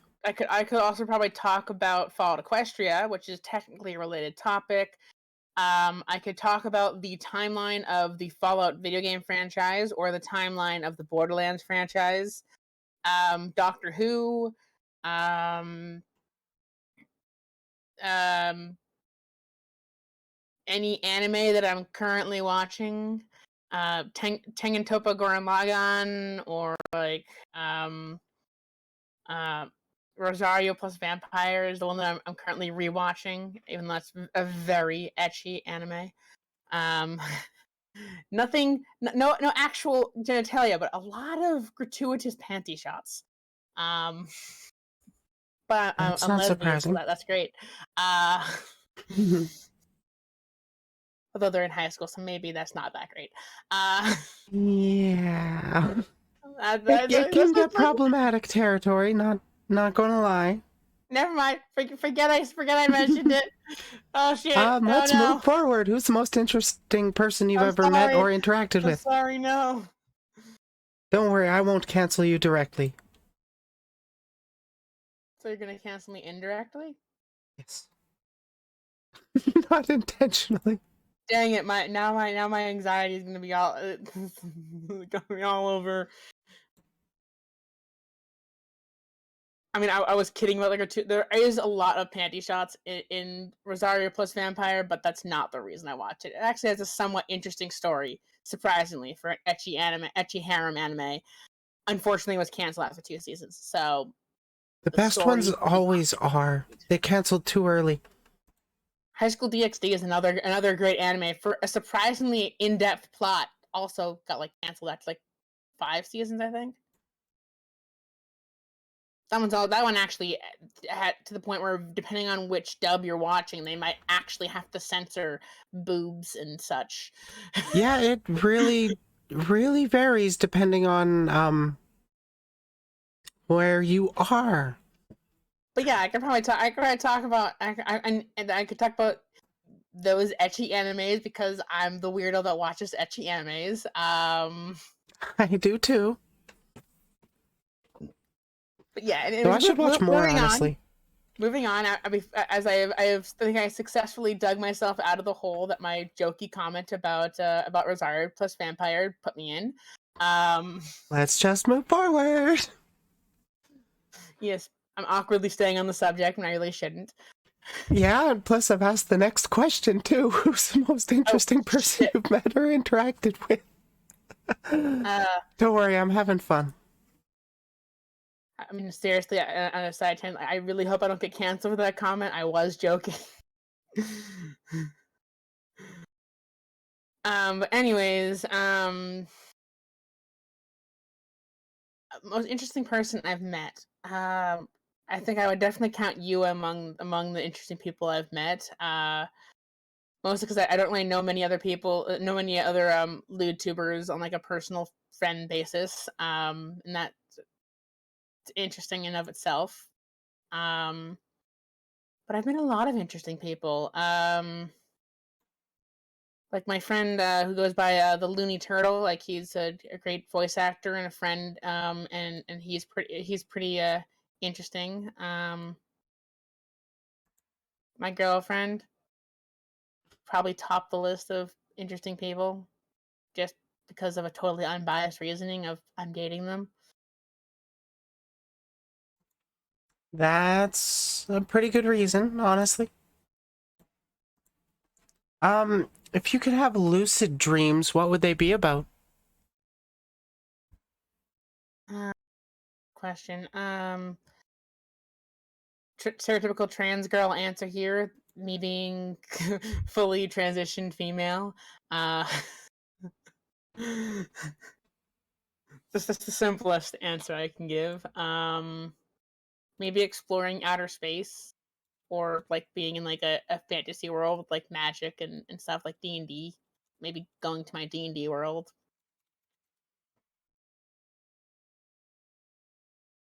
I've always wanted to be able to escape into RP like that. And like and this is partially a joke, but like could Truck-kun please hit me so I can get isekai'd? Just don't be too direct about it on Twitch. Gotta be careful. What story would you say has had? A lot of isekai animes begin with the character getting hit by a truck. Yeah, that's true. It's actually really true. What the hell, Japan? Which is why there's a joke about Truck-kun. Yeah. Always the same. It's the same truck driver in every anime. What story would you say has had the biggest impact on you? That's I mean, obviously, like Fallout Equestria story. I kind of wrote a lot. I write a lot of grimdark fanfic set in that universe. So that, but also on a more like actual note, not just like it's my hobby. I like this fanfic. That's one of the longest fanfics ever written. Yada yada yada. But a story that actually really impacted me a lot is a manga called "Love Me for Who I Am." It's about a non-binary individual getting a job at a cross-dressing cafe owned by the other protagonist of the series, and the cross-dressing cafe question is owned by one of the main character's trans sisters, and so and in general, like there's a lot of LGBTQ representation in it, even though it's a cross-dressing like cafe is the main setting of it.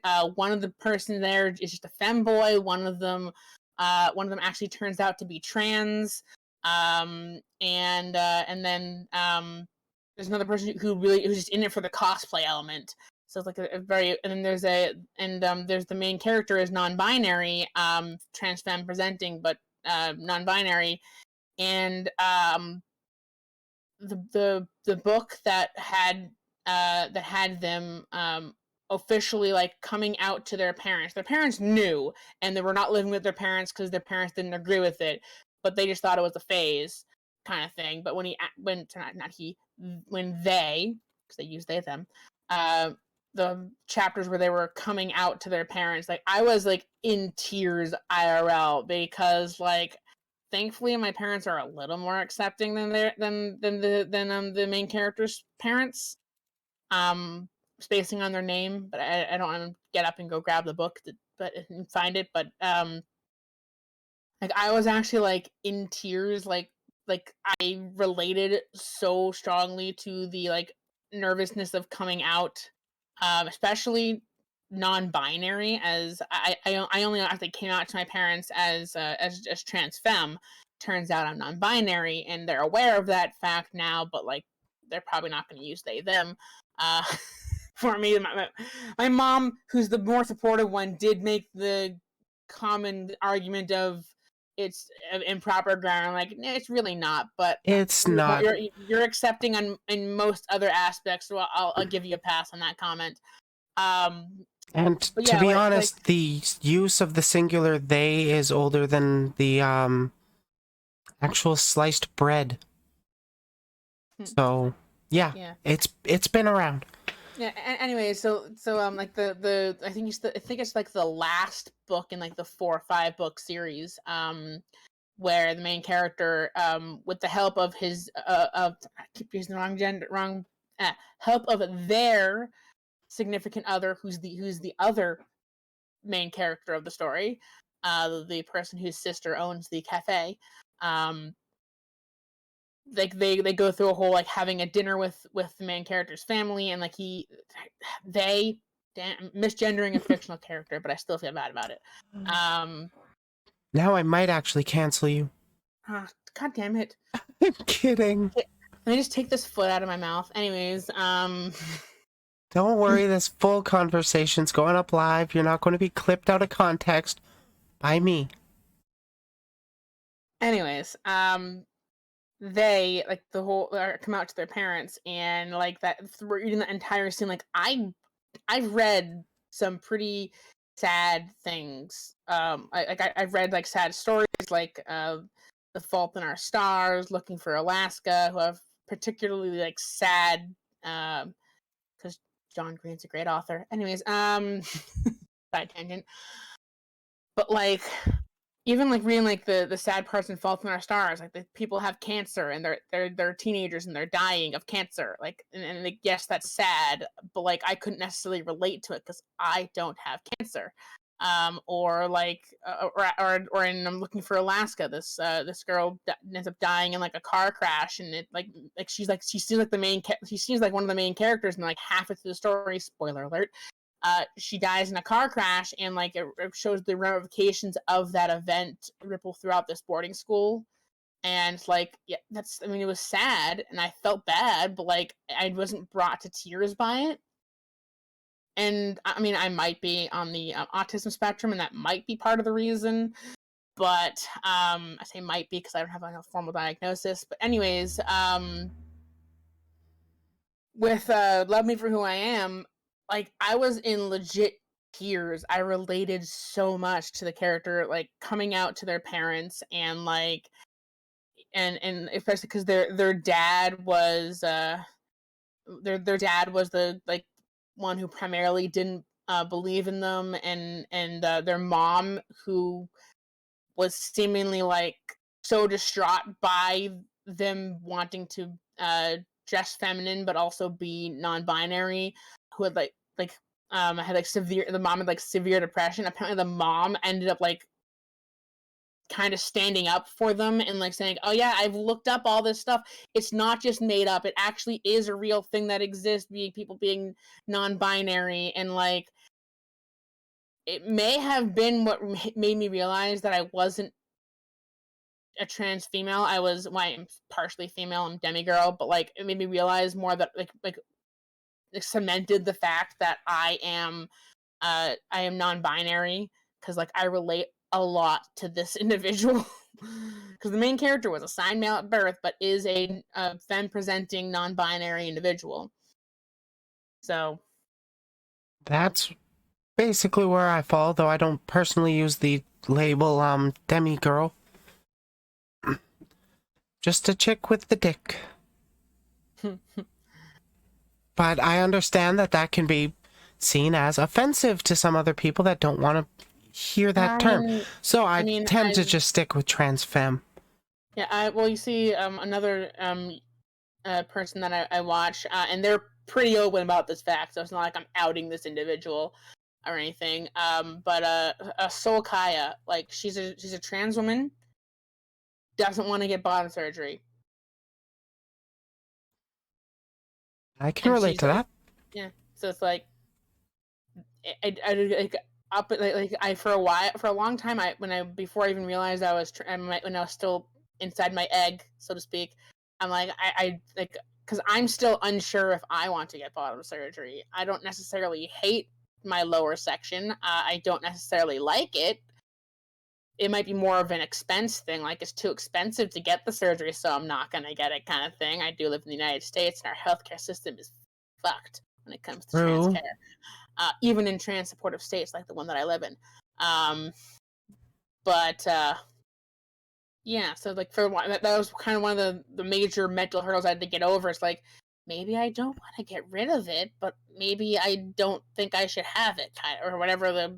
Yeah, it's something that you're going to have to mull over and really figure out for yourself, but certainly don't jump straight into signing up for the surgery.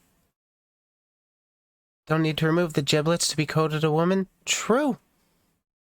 Yeah, because and also it literally only matters in the bedroom and doctor's office at times.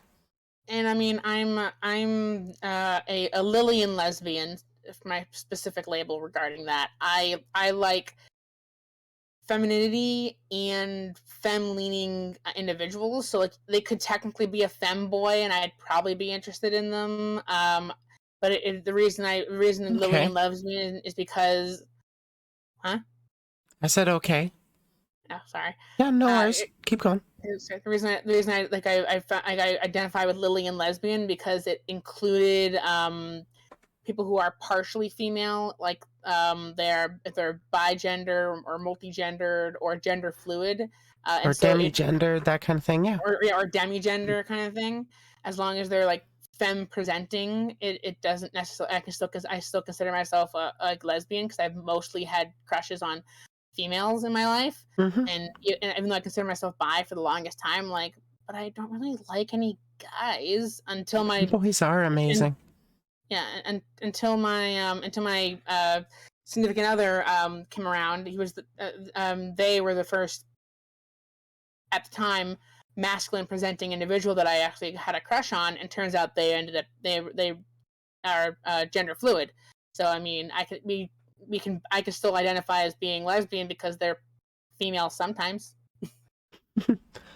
That's why I prefer to actually use the term sapphic. Yeah, it's But labels like, are what you want to use, not for me to put onto you. yeah. Lillian lesbian is under the M-spec lesbian label, which means that you like mostly female, but there might be a couple exceptions, but not enough exceptions to identify as like bisexual or pansexual kind of thing. And it's already a controversial label to have online. Like Twitter does not like M-spec lesbians. They don't like bisexuals either. That's the term I go with. Because as far as I'm concerned, if you like 1% of guys, 99% of women, you're valid enough to use bisexual label. And for the bi-pan discourse, all pansexual people are bisexual, not all bisexual people are pansexual. That's where I'm standing. There's even under the M-spec label, there's bi and pan lesbians, which would technically be like they're bi or pan, but they're homoromantic or heteroromantic or whatever. I can get that. But they more identified with the label of being like like a bi lesbian or a pan lesbian. Those labels do exist. It's under the M-spec. Multi spectrum is what M-spec stands for. Oh, okay. Anyways, I actually hadn't heard that term. Yeah, I've tangented on that long enough. Let's get to the next question. Used to use the term omnisexual, but that takes a really long time to explain to strangers, so I just use bi. Fair enough. That's why I just tell people I'm gay. There's also polysexual as another thing that could also mean a lot of similar things. Yeah, omnisexual was literal attraction to all genders, wasn't it? Pansexual was, gender didn't play a role. Bisexual was multiple genders, including your own. And then polysexual is sort of in the same vein as bisexual, except taking into account the fact that there's more than two genders. But like, bisexual already did that. Bisexual, yeah, already does that. But some people wanted a label that was more that didn't play into the binary. Yeah, that wouldn't play into the binary. So that's why polysexual exists. Okay, fair enough. I use bisexual because I'm reclaiming that term. It was used as a literal scientific definition, and apparently we still have reclaiming to do. Like, use whatever label you identify with, even if they're contradictory. Like, for example, like being a bi-lesbian or something like that. Like, those are still your labels, and no one in the community should be gatekeeping what you identify as. 100% agree. I mean, as long as your label isn't like hurting individuals. So if you're a map, I don't support that. But yeah, I don't either, honestly. That's the only label that I'm there's probably a couple others. Zoos I'm also against. If you're so yes, like, don't let anyone tell you what labels to use. As long as what your label is and what it stands for in relation to you doesn't hurt anyone else or anything else. So exactly. That's why zoos and maps and I don't consider valid because those attractions cause an actual form of hurt or harm. Yes. Map, minor attracted person. It's a label they came up to try and blend in with the LGBT community, but we're fighting against it. Yeah, because like basically it's pedos, but they haven't actually done anything. So like I'm better than the other pedos because I'm just a minor attracted individual, but don't take that out of context. I don't clip others, I just clip myself. Okay, good. I'm just saying, like people who identify as maps, like they're saying like they're better than the other pedos because they haven't done anything, but like you're still admitting that you like kids, and that's I bad.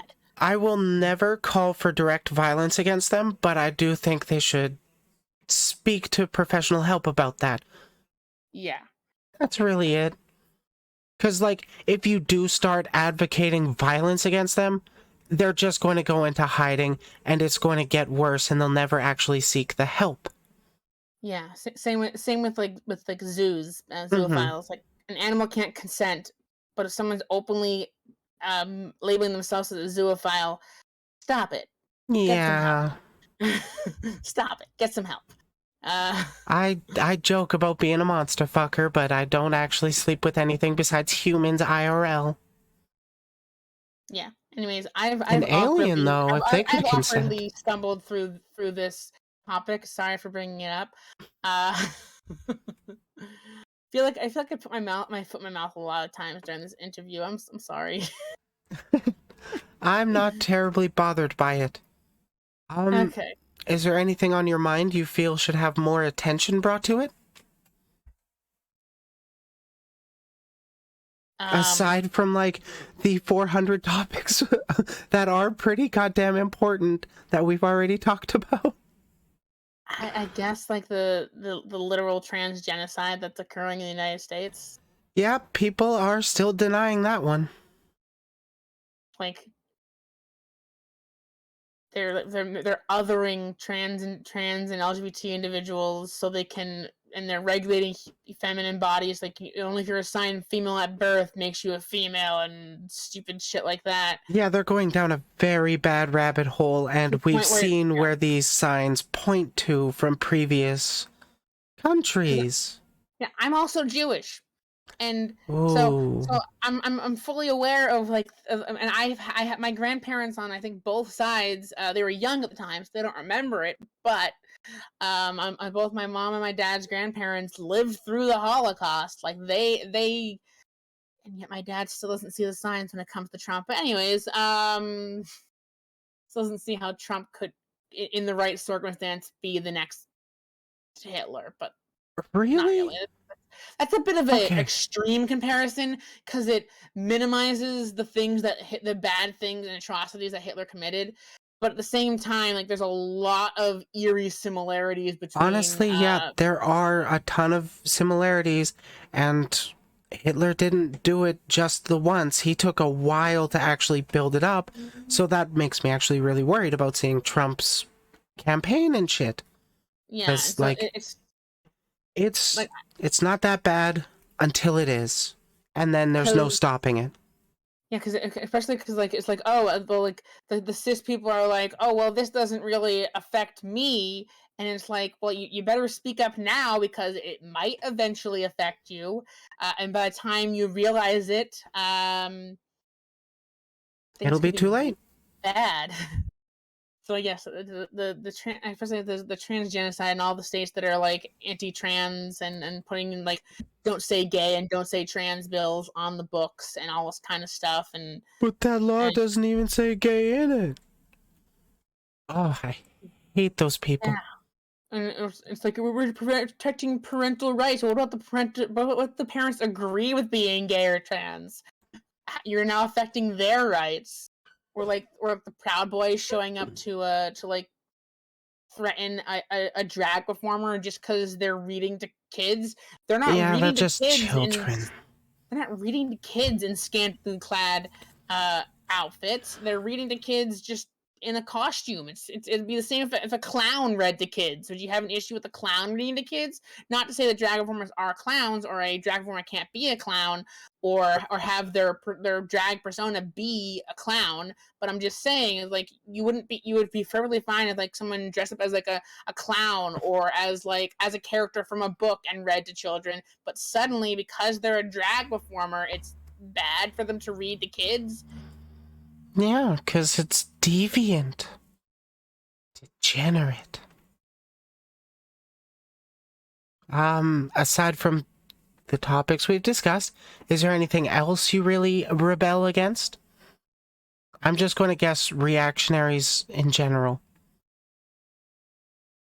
Well, I mean, can't really think of anything else off the top of my head. There was mainly. I mean, we'll be besties if you just say capitalism.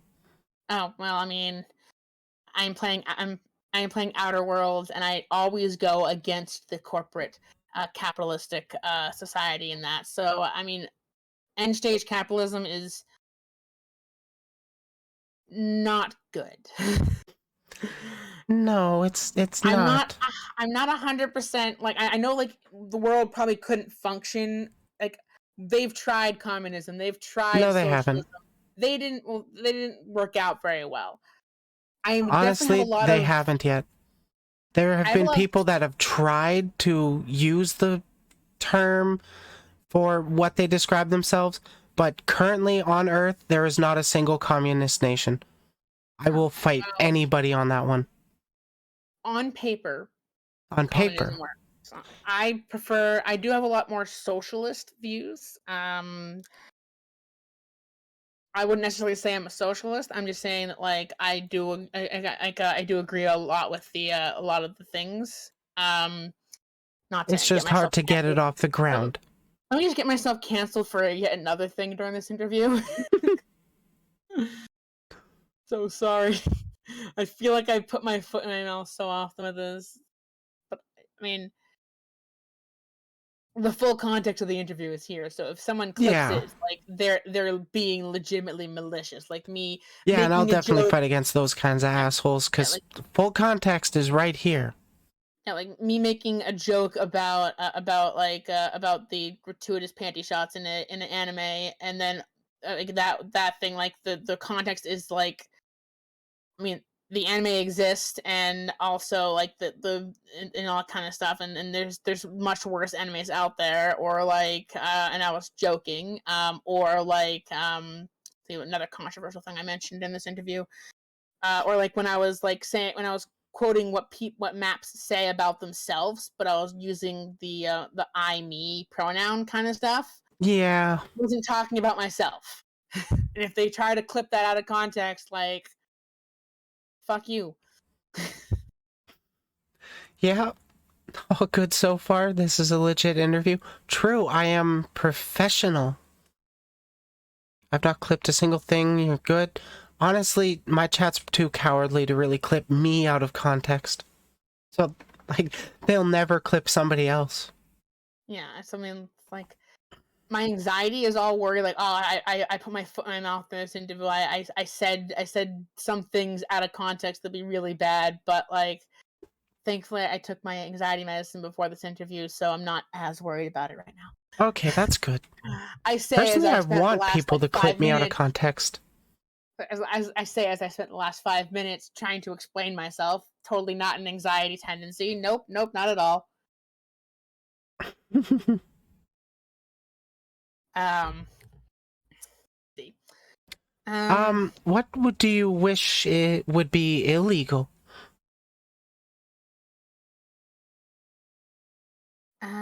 Being transphobic and homophobic, conversion therapy for both of those things, which in a lot of places, anti-gay conversion therapy is illegal. Yet, like the UK just showed that they like we'll make it illegal for gay conversion, but we'll leave trans conversion as legal. It's like what the Yeah, fuck? at least The it's illegal actual here. I don't know if it's illegal. I know it's just it's one of those things like oh Yeah, state it's rights. state by state in your area, in your country, I should say, actually. Because I only Luckily, know East America for you. luckily she's I live in America. Um, northeastern area, Yeah, something like that. which is a particularly pro LGBT area. Like I thought coming out I would be like misgendered and and even dead named. Like my work is super supportive. Like my name tag says my preferred name, even though for legal purposes in their payroll system it's still my legal name. But once I change that, it'll change. But like they let me put a preferred name on the name tag. They call me by my preferred name. The only time I was Oh, nice. accidentally dead named was my boss had a brain fart when she was reading off the schedule to try to get some coverage for some people, and she mentioned my dead name. I'm like, you mean Alice? And she goes, like, sorry, yeah. I was just reading it because the schedule says the dead name because it's done through payroll, and so Yeah, for and legal you have to legal legally give the purposes, dead name for payroll, it's annoying. unfortunately. I deal with Like that actually, too. like, sorry, I'm just stretching. Yeah, that's okay. Stretch all you need. It's important to stretch. My arms were getting kind of. Uh, Anyways, I need a little stretch too.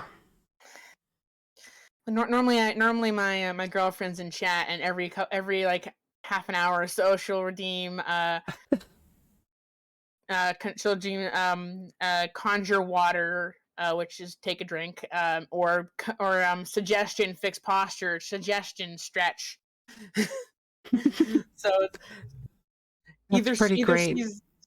she's asleep or doesn't realize that I'm streaming. I usually send her a link in DMs, but I think I forgot that because I was trying to get the links out to all the other servers I was in. So yeah, usually she's there to give me the wellness check that I need every now and then, but I hadn't really been doing. I've been talking a lot and I haven't really drank much water. Yeah, I actually gotta go fill up my water soon-ish, but we're down to like 5 questions left, actually. I'm very rambly. Oh, that's okay. We've only been at this 2 hours. It's a habit that I picked up. It's a habit that I picked up from my days as a daily vlogger. I would just walk around my house rambling about stream of consciousness style things. Even though I ended that vlog, I still occasionally ramble, which is great for content. It's It's a really good skill for streamers to have. yes, it's good to be able to ramble to yourself with like no, if no one's interacting in chat. Mm-hmm. Because some advice that was generally given out to anyone who wanted to get into streaming from Lilith Plus, and one of the many streamers I mentioned that I would like to collab with, and also they're an inspiration to me, kind of thing. Mm-hmm. One of her main things that she said is have no dead air. Don't have a time where you're not talking. Even if it's just making a stupid little sound as you're if you can't think of anything to say, don't have too much dead air, because if someone like comes in to join your stream and see if the person's active with their even if they're not even if there's no chat, if they're still like talking and like joking and or making some kind of like noise, like it's better than them being perfectly silent and not making any noise. Honestly, I would say that kind of depends on context. Like True. if I were to be having like a kind of conversation where I'm actually thinking over something, I wouldn't mind being silent for like 30 seconds, a minute while I really think about how I want to respond. And while it can be true that the dead air can be a turnoff for somebody that's just hopping in, as a small creator, you don't really have, I'm going to be honest, you don't have a lot of people that don't really know you going into your streams. That's fair. Also, The hi Disaster Studios. Welcome to the chat. hello. It's They're in my chat. They're a friend of mine, also from the Brony community, but I think they also do their own streaming of to some degree. oh, Maybe nice. maybe possibly a VTuber. I will say there's a very strange pipeline of Brony content creator to VTuber. Like Yeah, I'm not there was surprised about that. because like Giraffes Dev used to be a Brony analyst under the name of Geeky Steven, and now they're a VTuber, Giraffes Dev. I It's used to you be and a me. flesh tuber. I was FlushTuber for like 8 months. Yeah. And then, sorry, I didn't mean to sound dismissive with that, but I just was in the middle of a thought. No, Sorry. sorry. And then, um, it's Yuinya. She used to go by. I realized this. Uh, it was kind of funny when I finally put two and two together. I used to go by Rose Quartz, which was technically named after the Steven Universe character, but in the as her Pony Sona, a very obnoxiously pink Pony Sona. Um, but now she's a VTuber as a degenerate cat girl. Her description, not mine. That's how she describes herself. There's just, and then like when I first got into VTuber, I'm like, hey, Giraffestev, do you have any like suggestions of people I should watch? And one of the people, and a number of the people that he suggested I check out, was one of the things that he says I check out was a VTuber, or actually I think they're a PNG tuber, who They're a literally use VTuber. a pony OC. And oh, it does look like Disaster Studios is a VTuber. Doesn't matter. I'm using a PNG. You don't have to have an expensive model. You could use a pic crew PNG for That's your how I started character. VTubing. And then I made my current model in Vroid Studio. Yeah, it's not necessarily the Like, it's all free. technology that you use to. You don't have to break the bank to become a VTuber. Yeah, I've spent $1 on my VTuber, and that was for a outfit that I used once. I mean, like I did spend a fair. I spent like, I think my model ended up the price. Excuse me. Agreed upon by the modeler and rigger, which I'm lucky that I got someone who does both. So I didn't have to pay two people. Fair enough. Okay. Oh no, I made. I'm not good in Vroid. So okay, they also made their model in Vroid apparently, and they're not very good. Oh. I think I caught one of your streams, Disaster. Sorry, I haven't really. I follow a lot of people on Twitch now, so it's hard to keep up with everybody. It really is. It gets challenging. I end up lurking a lot of people. Yeah. But anyways, so I think the price that I agreed upon with my artist was like $400, which is significantly cheaper than a lot of models out there. Cause Jeez. and the thing is, I'm the second person that they're making a model for ever. I only have one model sibling, and that is Giraffestev. So part of that price was Darth Alice, thank you for getting a library card to the Lost Library. Anyways, like part of that price was actually going towards them buying the full license for Live 2D or whatever to get their possible side gig of making VTuber models off the ground kind of thing. Okay. And part of that price was for the actual model.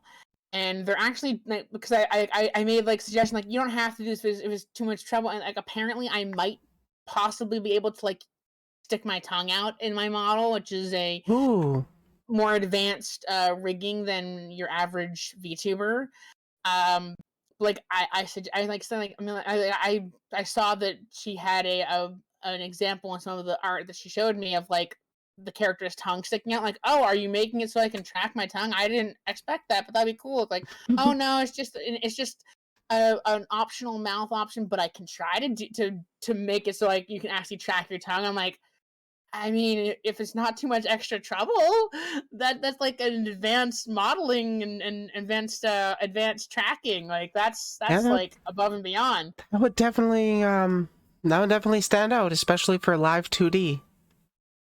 Yeah, like the only other like I know of, I think two other people who have that more advanced modeling for the sticking out their tongue. Kohai, virtual Kohai, and what's her name? Her OC is her model is a plushy dragon, but I forget her name. Give me a second. Let me open up Twitch in another browser window and see if I can jog my memory. Sky T. There we go. Sky T. I remembered without even looking. Actually, Oh, okay. the page is still loading, and I remembered. Shy Lily does nice. Okay, well, it's usually a more advanced thing that not a lot of modelers will do. And so this person, like, I mean, like, I keep saying, like, oh no, if it's not too much trouble, you don't have to do it. Like, no, I want to learn how to do it. I want it, and so she's doing it, and she even like after she's done with my model, she's probably going to like start taking more commissions for other models, and like as her skill Ooh. improves, she even, and I don't want to hold her to this, so I so like if she changes her mind in the future, I'd be perfectly willing to just pay for a new model. But she said that once her skill improves, after she's done a few other commissions, she might return to my model and like upgrade it at no additional charge. I probably would insist on additional charge. I probably would give her like a tip as like extra, because like it's a lot of work to Yeah, be doing it for I free. probably would too. Pay your artists. 100%. What would you say is the weirdest way you've ever met somebody? I mean, there's this trans individual that I happened to bump into on like a Vtuber server. I don't know, maybe you've heard of her, Briley less than 3.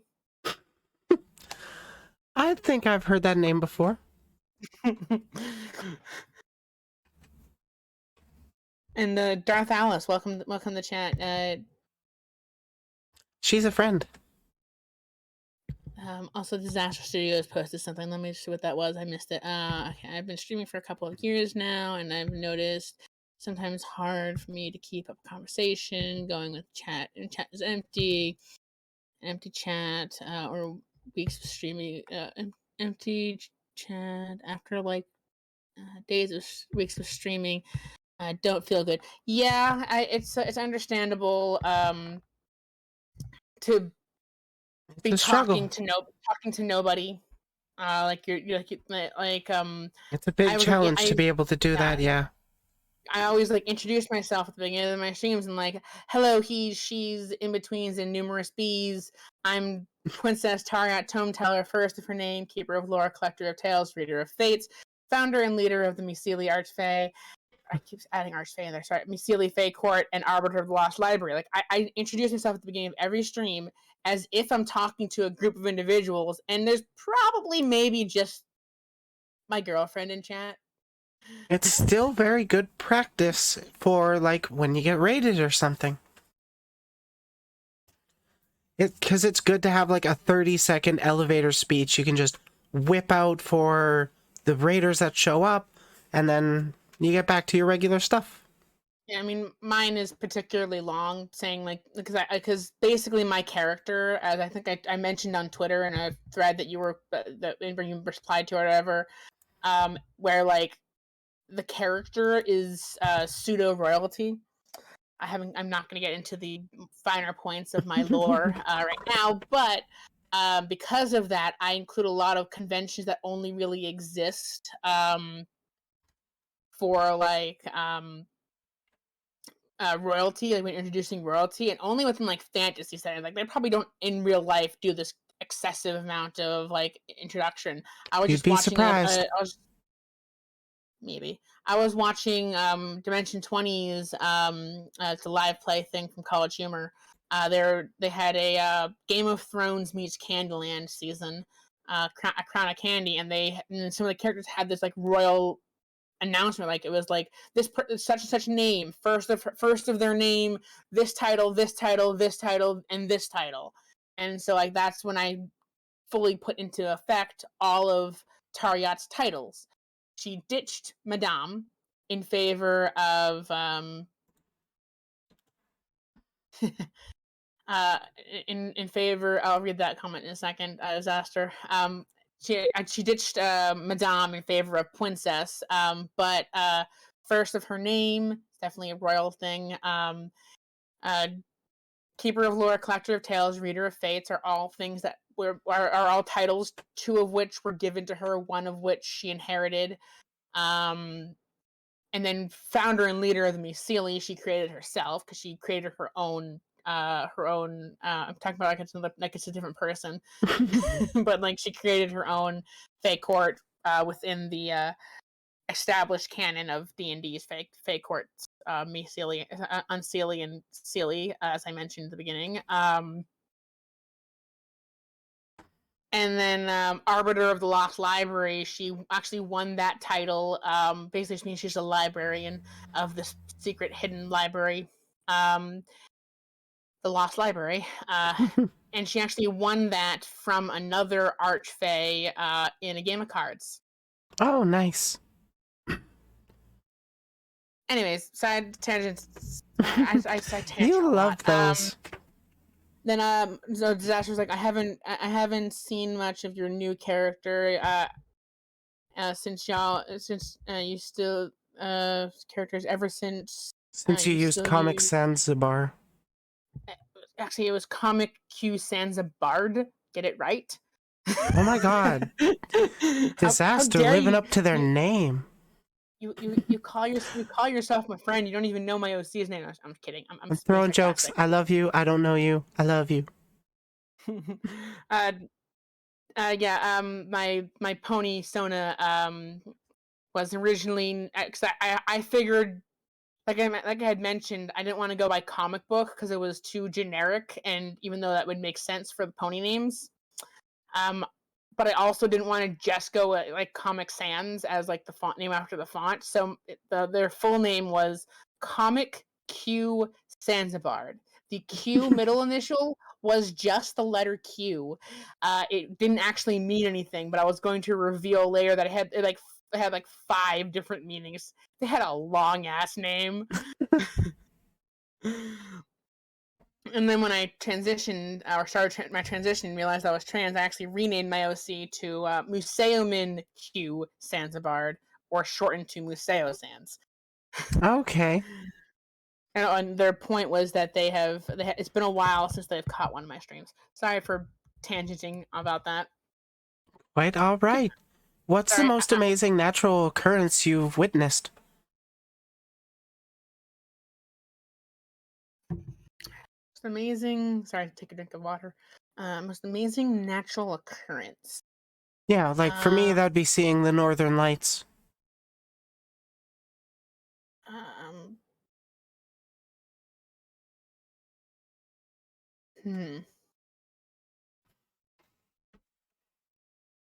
Maybe if I had to put something down,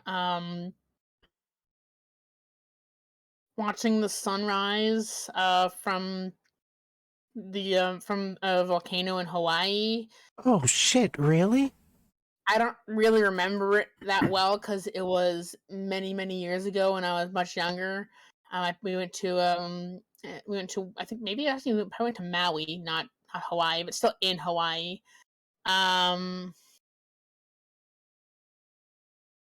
But another sunrise that was pretty interesting was seeing the sunrise from the top of Mount Masada in Israel. Interesting. Yeah, I was with my birthright group because again I'm Jewish, and so they gave me a free trip to Israel. And okay. So though Israel is a bit of a contentious topic, being as some people view Israel as being an occupying force kind of thing. I mean, in some cases they are. I am not going to open that can of worms right now. Yeah, I'm just saying. I'm just going to say I have strong opinions on it. My thoughts on that have changed over the past like couple of years. And I'll end it off by just saying I wish that everyone in that region could just fucking get along. Christians, Muslims, Jewish people, we all share a common ancestry to that part of the world. how about we just all agree to just get along? Sharing is caring. More people need to learn that. Would you ever try space tourism if given the chance? Yes. Hopefully it doesn't end up being as corporatized as like Outer Hopefully, Worlds. yeah. I mean, like, ideal situation kind of thing. Humanity getting along, what a silly notion. My headphones hot. Quite a pipe dream. I can't, you can talk bad about me, I can't hear what you're saying.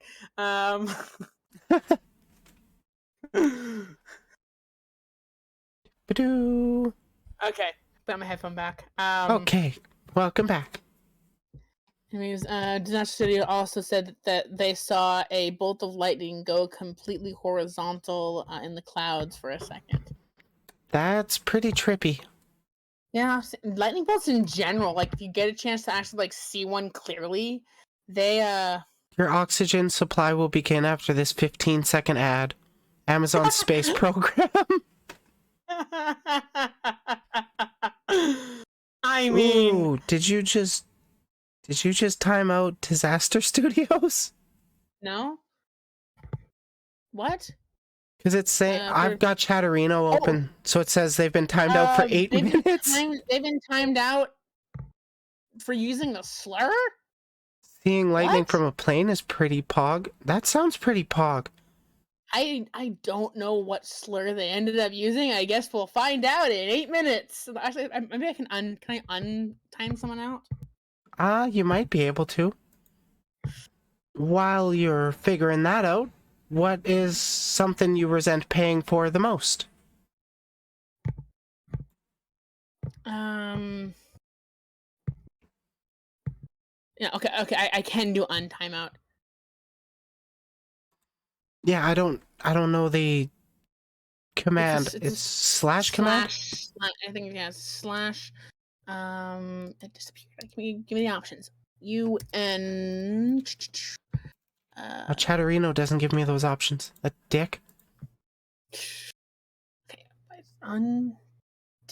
why is it's not showing me the untime out, and then the username is. Sorry, Disaster Studios, you're still in the audience. Give me a second. Oh, frick! Since it removes your most recent posts, I gotta quickly go over to another Twitch window and get your username that way. DIZASTER Studios. One word.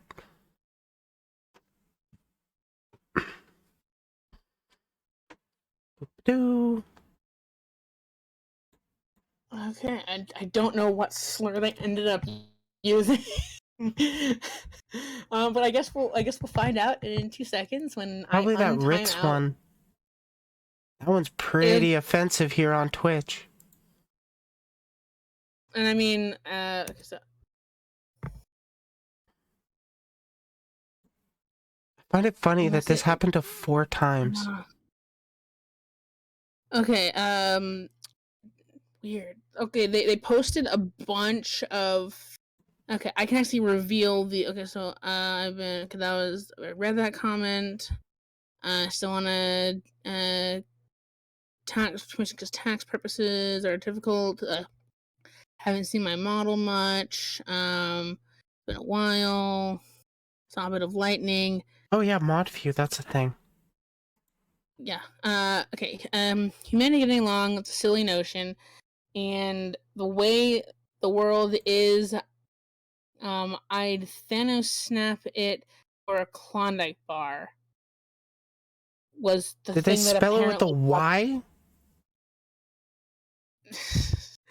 That's the most recent comment, and that was the one that timed them out. I don't know. That's a little ridiculous, but okay.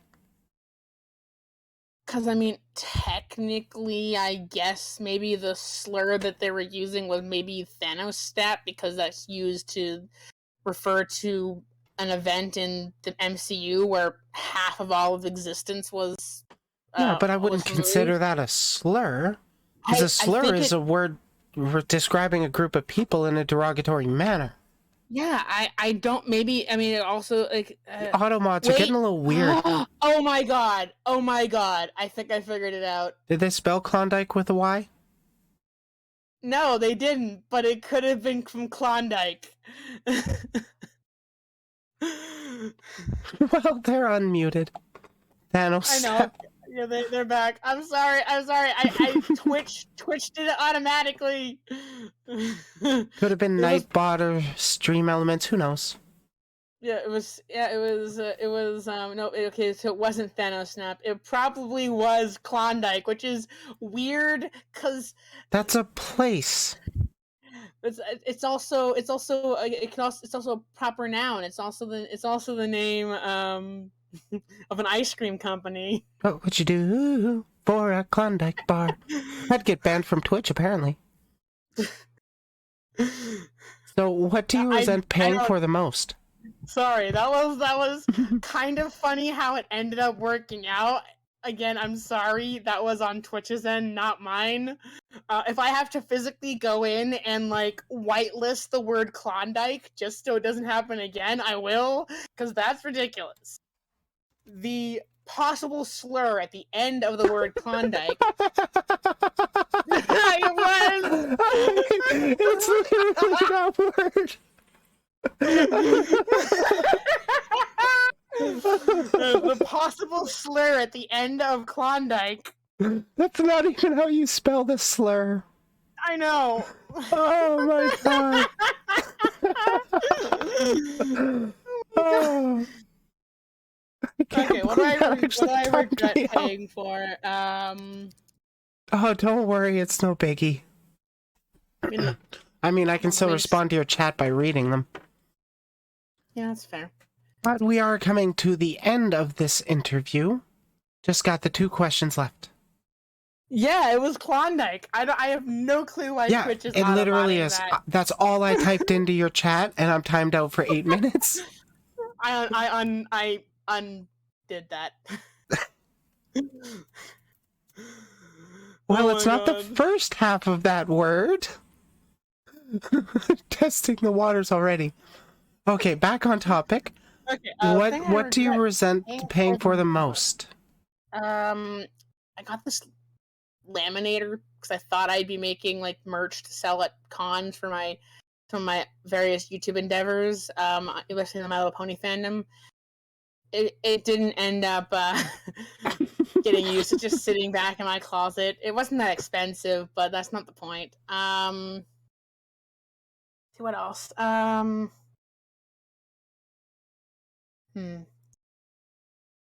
feel like there might be other stuff that I regret paying for, but I can't think of it off the top of my head. Resent, like that you don't want to pay for. Or that I don't want to pay for anymore, or don't want to pay for. I would get it if it didn't cost anything, kind of thing. Yeah, like what makes you upset that you actually have to pay for when you don't really think you should have to pay for it? For a lot of people, it's like food, shelter, water, that kind of stuff. Housing. Well, sure, yeah, that definitely. Rent is annoying as all hell.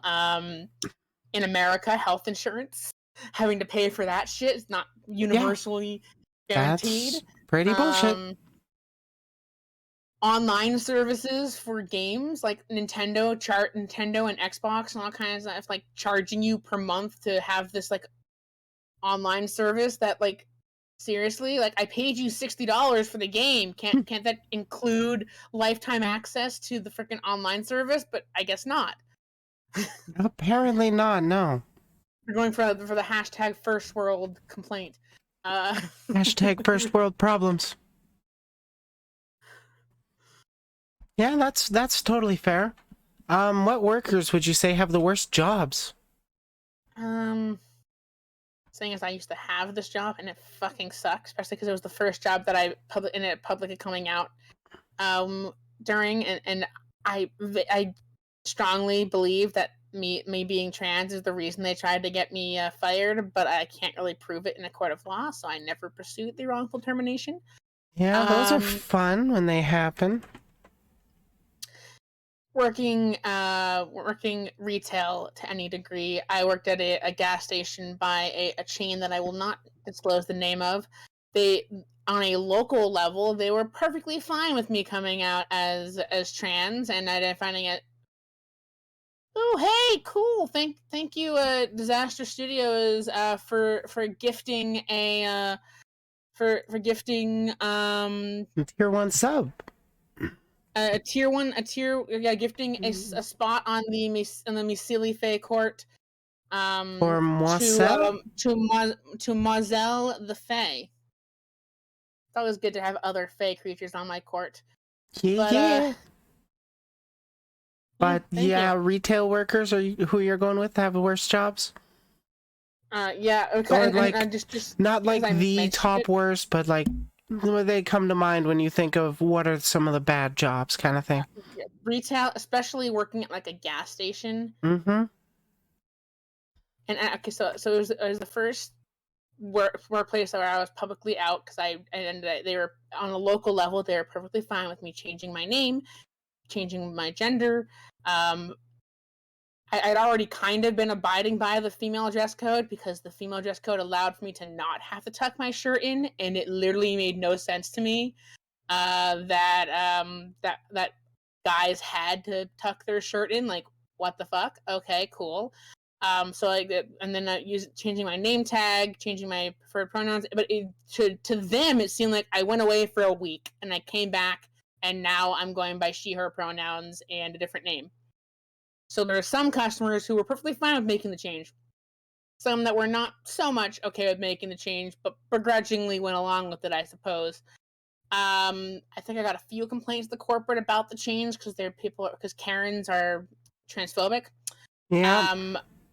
And then my first major infraction, a drunk, belligerent person decided that they're a regular customer. They walk in the door and then loudly proclaim, "Oh, hold on, gotta go to the bathroom." We don't have a public restroom at the store I worked at. Other stores in the same company did. We didn't. So they went out by the dumpsters. I looked away from the camera, but it was caught on camera. And then they were shocked when they came back in and I refused to serve them. They went into the aisle, grabbed the items that they would have normally paid for, and started walking out the door. This was a beer and some chips. And when I said, "Hey, you put those back. I'm refusing you service. You can't just walk out with that." He said, "Okay, well then serve me." He's like, "No, I'm not serving you because I told you not to go to the bathroom." Because I shouted out after him not to go to the bathroom by the dumpsters because I can see it and I'd rather not see that. That's gross. It wasn't the first time he's done this too. I've been told from a coworker that they caught him one time, but they didn't remember what day it was. But anyways, here's where I made my mistakes. And they were minor mistakes. They were because I thought this was a regular customer. I thought I had some rapport with them. Thought I could convince them to leave the stuff and just go peacefully. But my mistake was I took the stuff directly from their hands, which technically was against policy regarding shoplifters. That can really set them off. That was the first thing.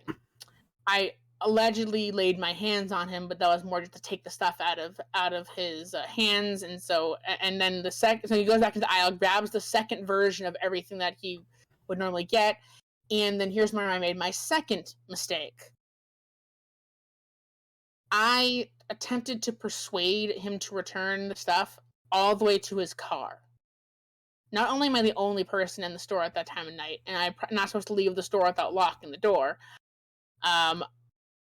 but according to corporate, it looked as if I was leaving with an attempt to apprehend. This guy could easily knock me out, especially because he was drunk and still confident enough to freaking be driving.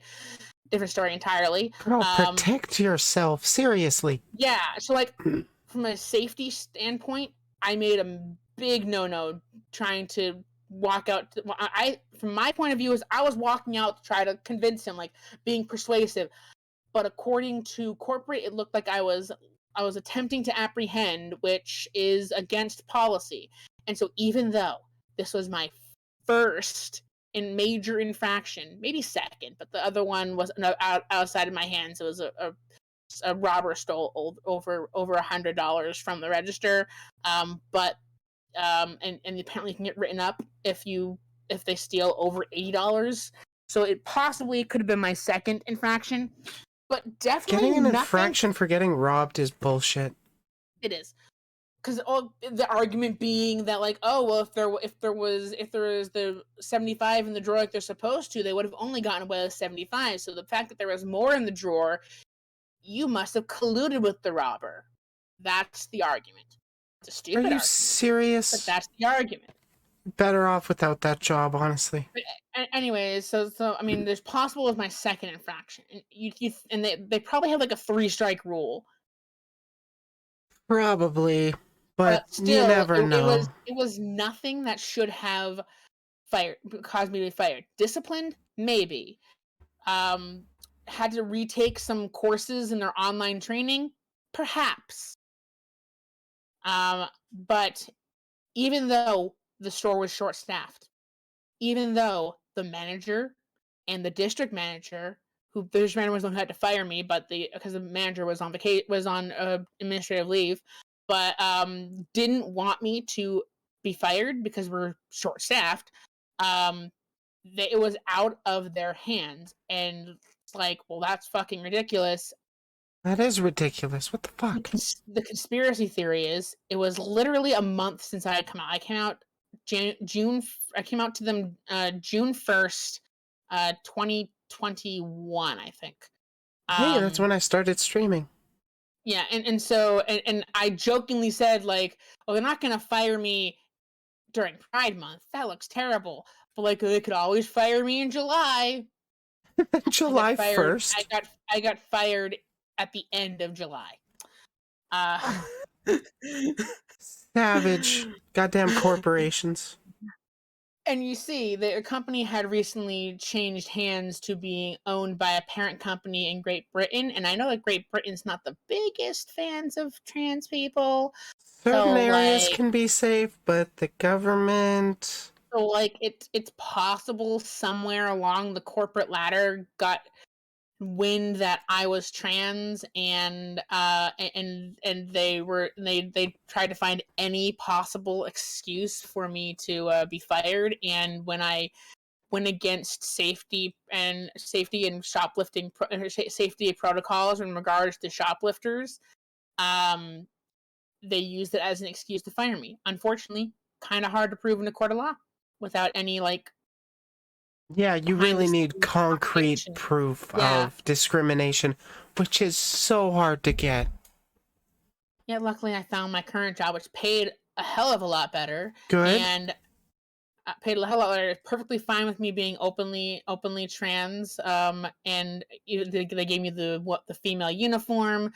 They've only ever referred to me by my chosen name and pronouns. The exception of payroll, because of legal purposes, has to be my legal name. And they'll easily change it once I legally change my name. But also, as a funny, ironic comeuppance, since I was fired, they have not been able to keep the store staffed. They've gone through a revolving door of employees. That's what happens when you get rid of your good workers for simple mistakes. I've been there for like 3-4 years with nary a bad review from a customer. Jeez, what the hell's their problem? Oh, right, trans people. Which is why I suspect that they may have been looking for an excuse to fire me. I was also accidentally given full-time employment with them. They just were so short-staffed. I was overworked to the point where they would have to face legal fines if they didn't make me full-time. So it may have also been like that. They were trying to get rid of their full-time employees so they'd cost them less money. That's fair. Anyways, I've tangented about that for too long. Next question. That was actually the final question. We've been at this 2.5 hours, just over. Because I can talk a lot. Sorry. Quite all right. It'll make good for the podcast. I should make a podcast out of these so people can listen to them on Spotify and stuff.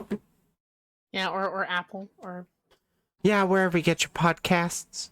Right now, they're just going on to YouTube's. SoundCloud. Mm-hmm. But I do have an interview coming up in 20-ish minutes, and I'd like to take a little bit of a break. So, would you like to shout yourself out again right before we close this off? Okay, I am Anxiety Archfey Pwincess here on Twitch, TikTok, and YouTube. Twitter is Archfey Pwincess, or I believe the not safe for work one is Lewd Pwincess or Pwincess Lewd. I forget which way I put it. And I'm primarily here on Twitch. I usually stream on Saturdays and Sundays, like 4:30 to like 8 or 9. And occasionally on other days I have off during the week, like today. And actually, I'm going to go on a brief little break. And then I will be coming back with either Evoland 2 or, since I canceled yesterday's stream, maybe some Outer Worlds. That would be pretty interesting to check out. I haven't played it, but I want to. But thanks for coming on. It's been a pleasure to chat with you. Hope to talk to you for other non-interview related reasons, like just a general gaming collab or something. I'd definitely be down. I love to play with others. In multiple ways. Oh my. Oh my. I love being a voice actor. I should be a voice actor. I don't put a demo reel. But yes, it's time for breakies. Okay, well, I'll see you back in well, not you specifically, the audience, back in like a few minutes. I'm gonna get something to eat, use the bathroom, stretch my legs, etc., etc. Bye. Bye. Take care. You too. Enjoy your next interview. Enjoy the rest of your stream when you get back. I will.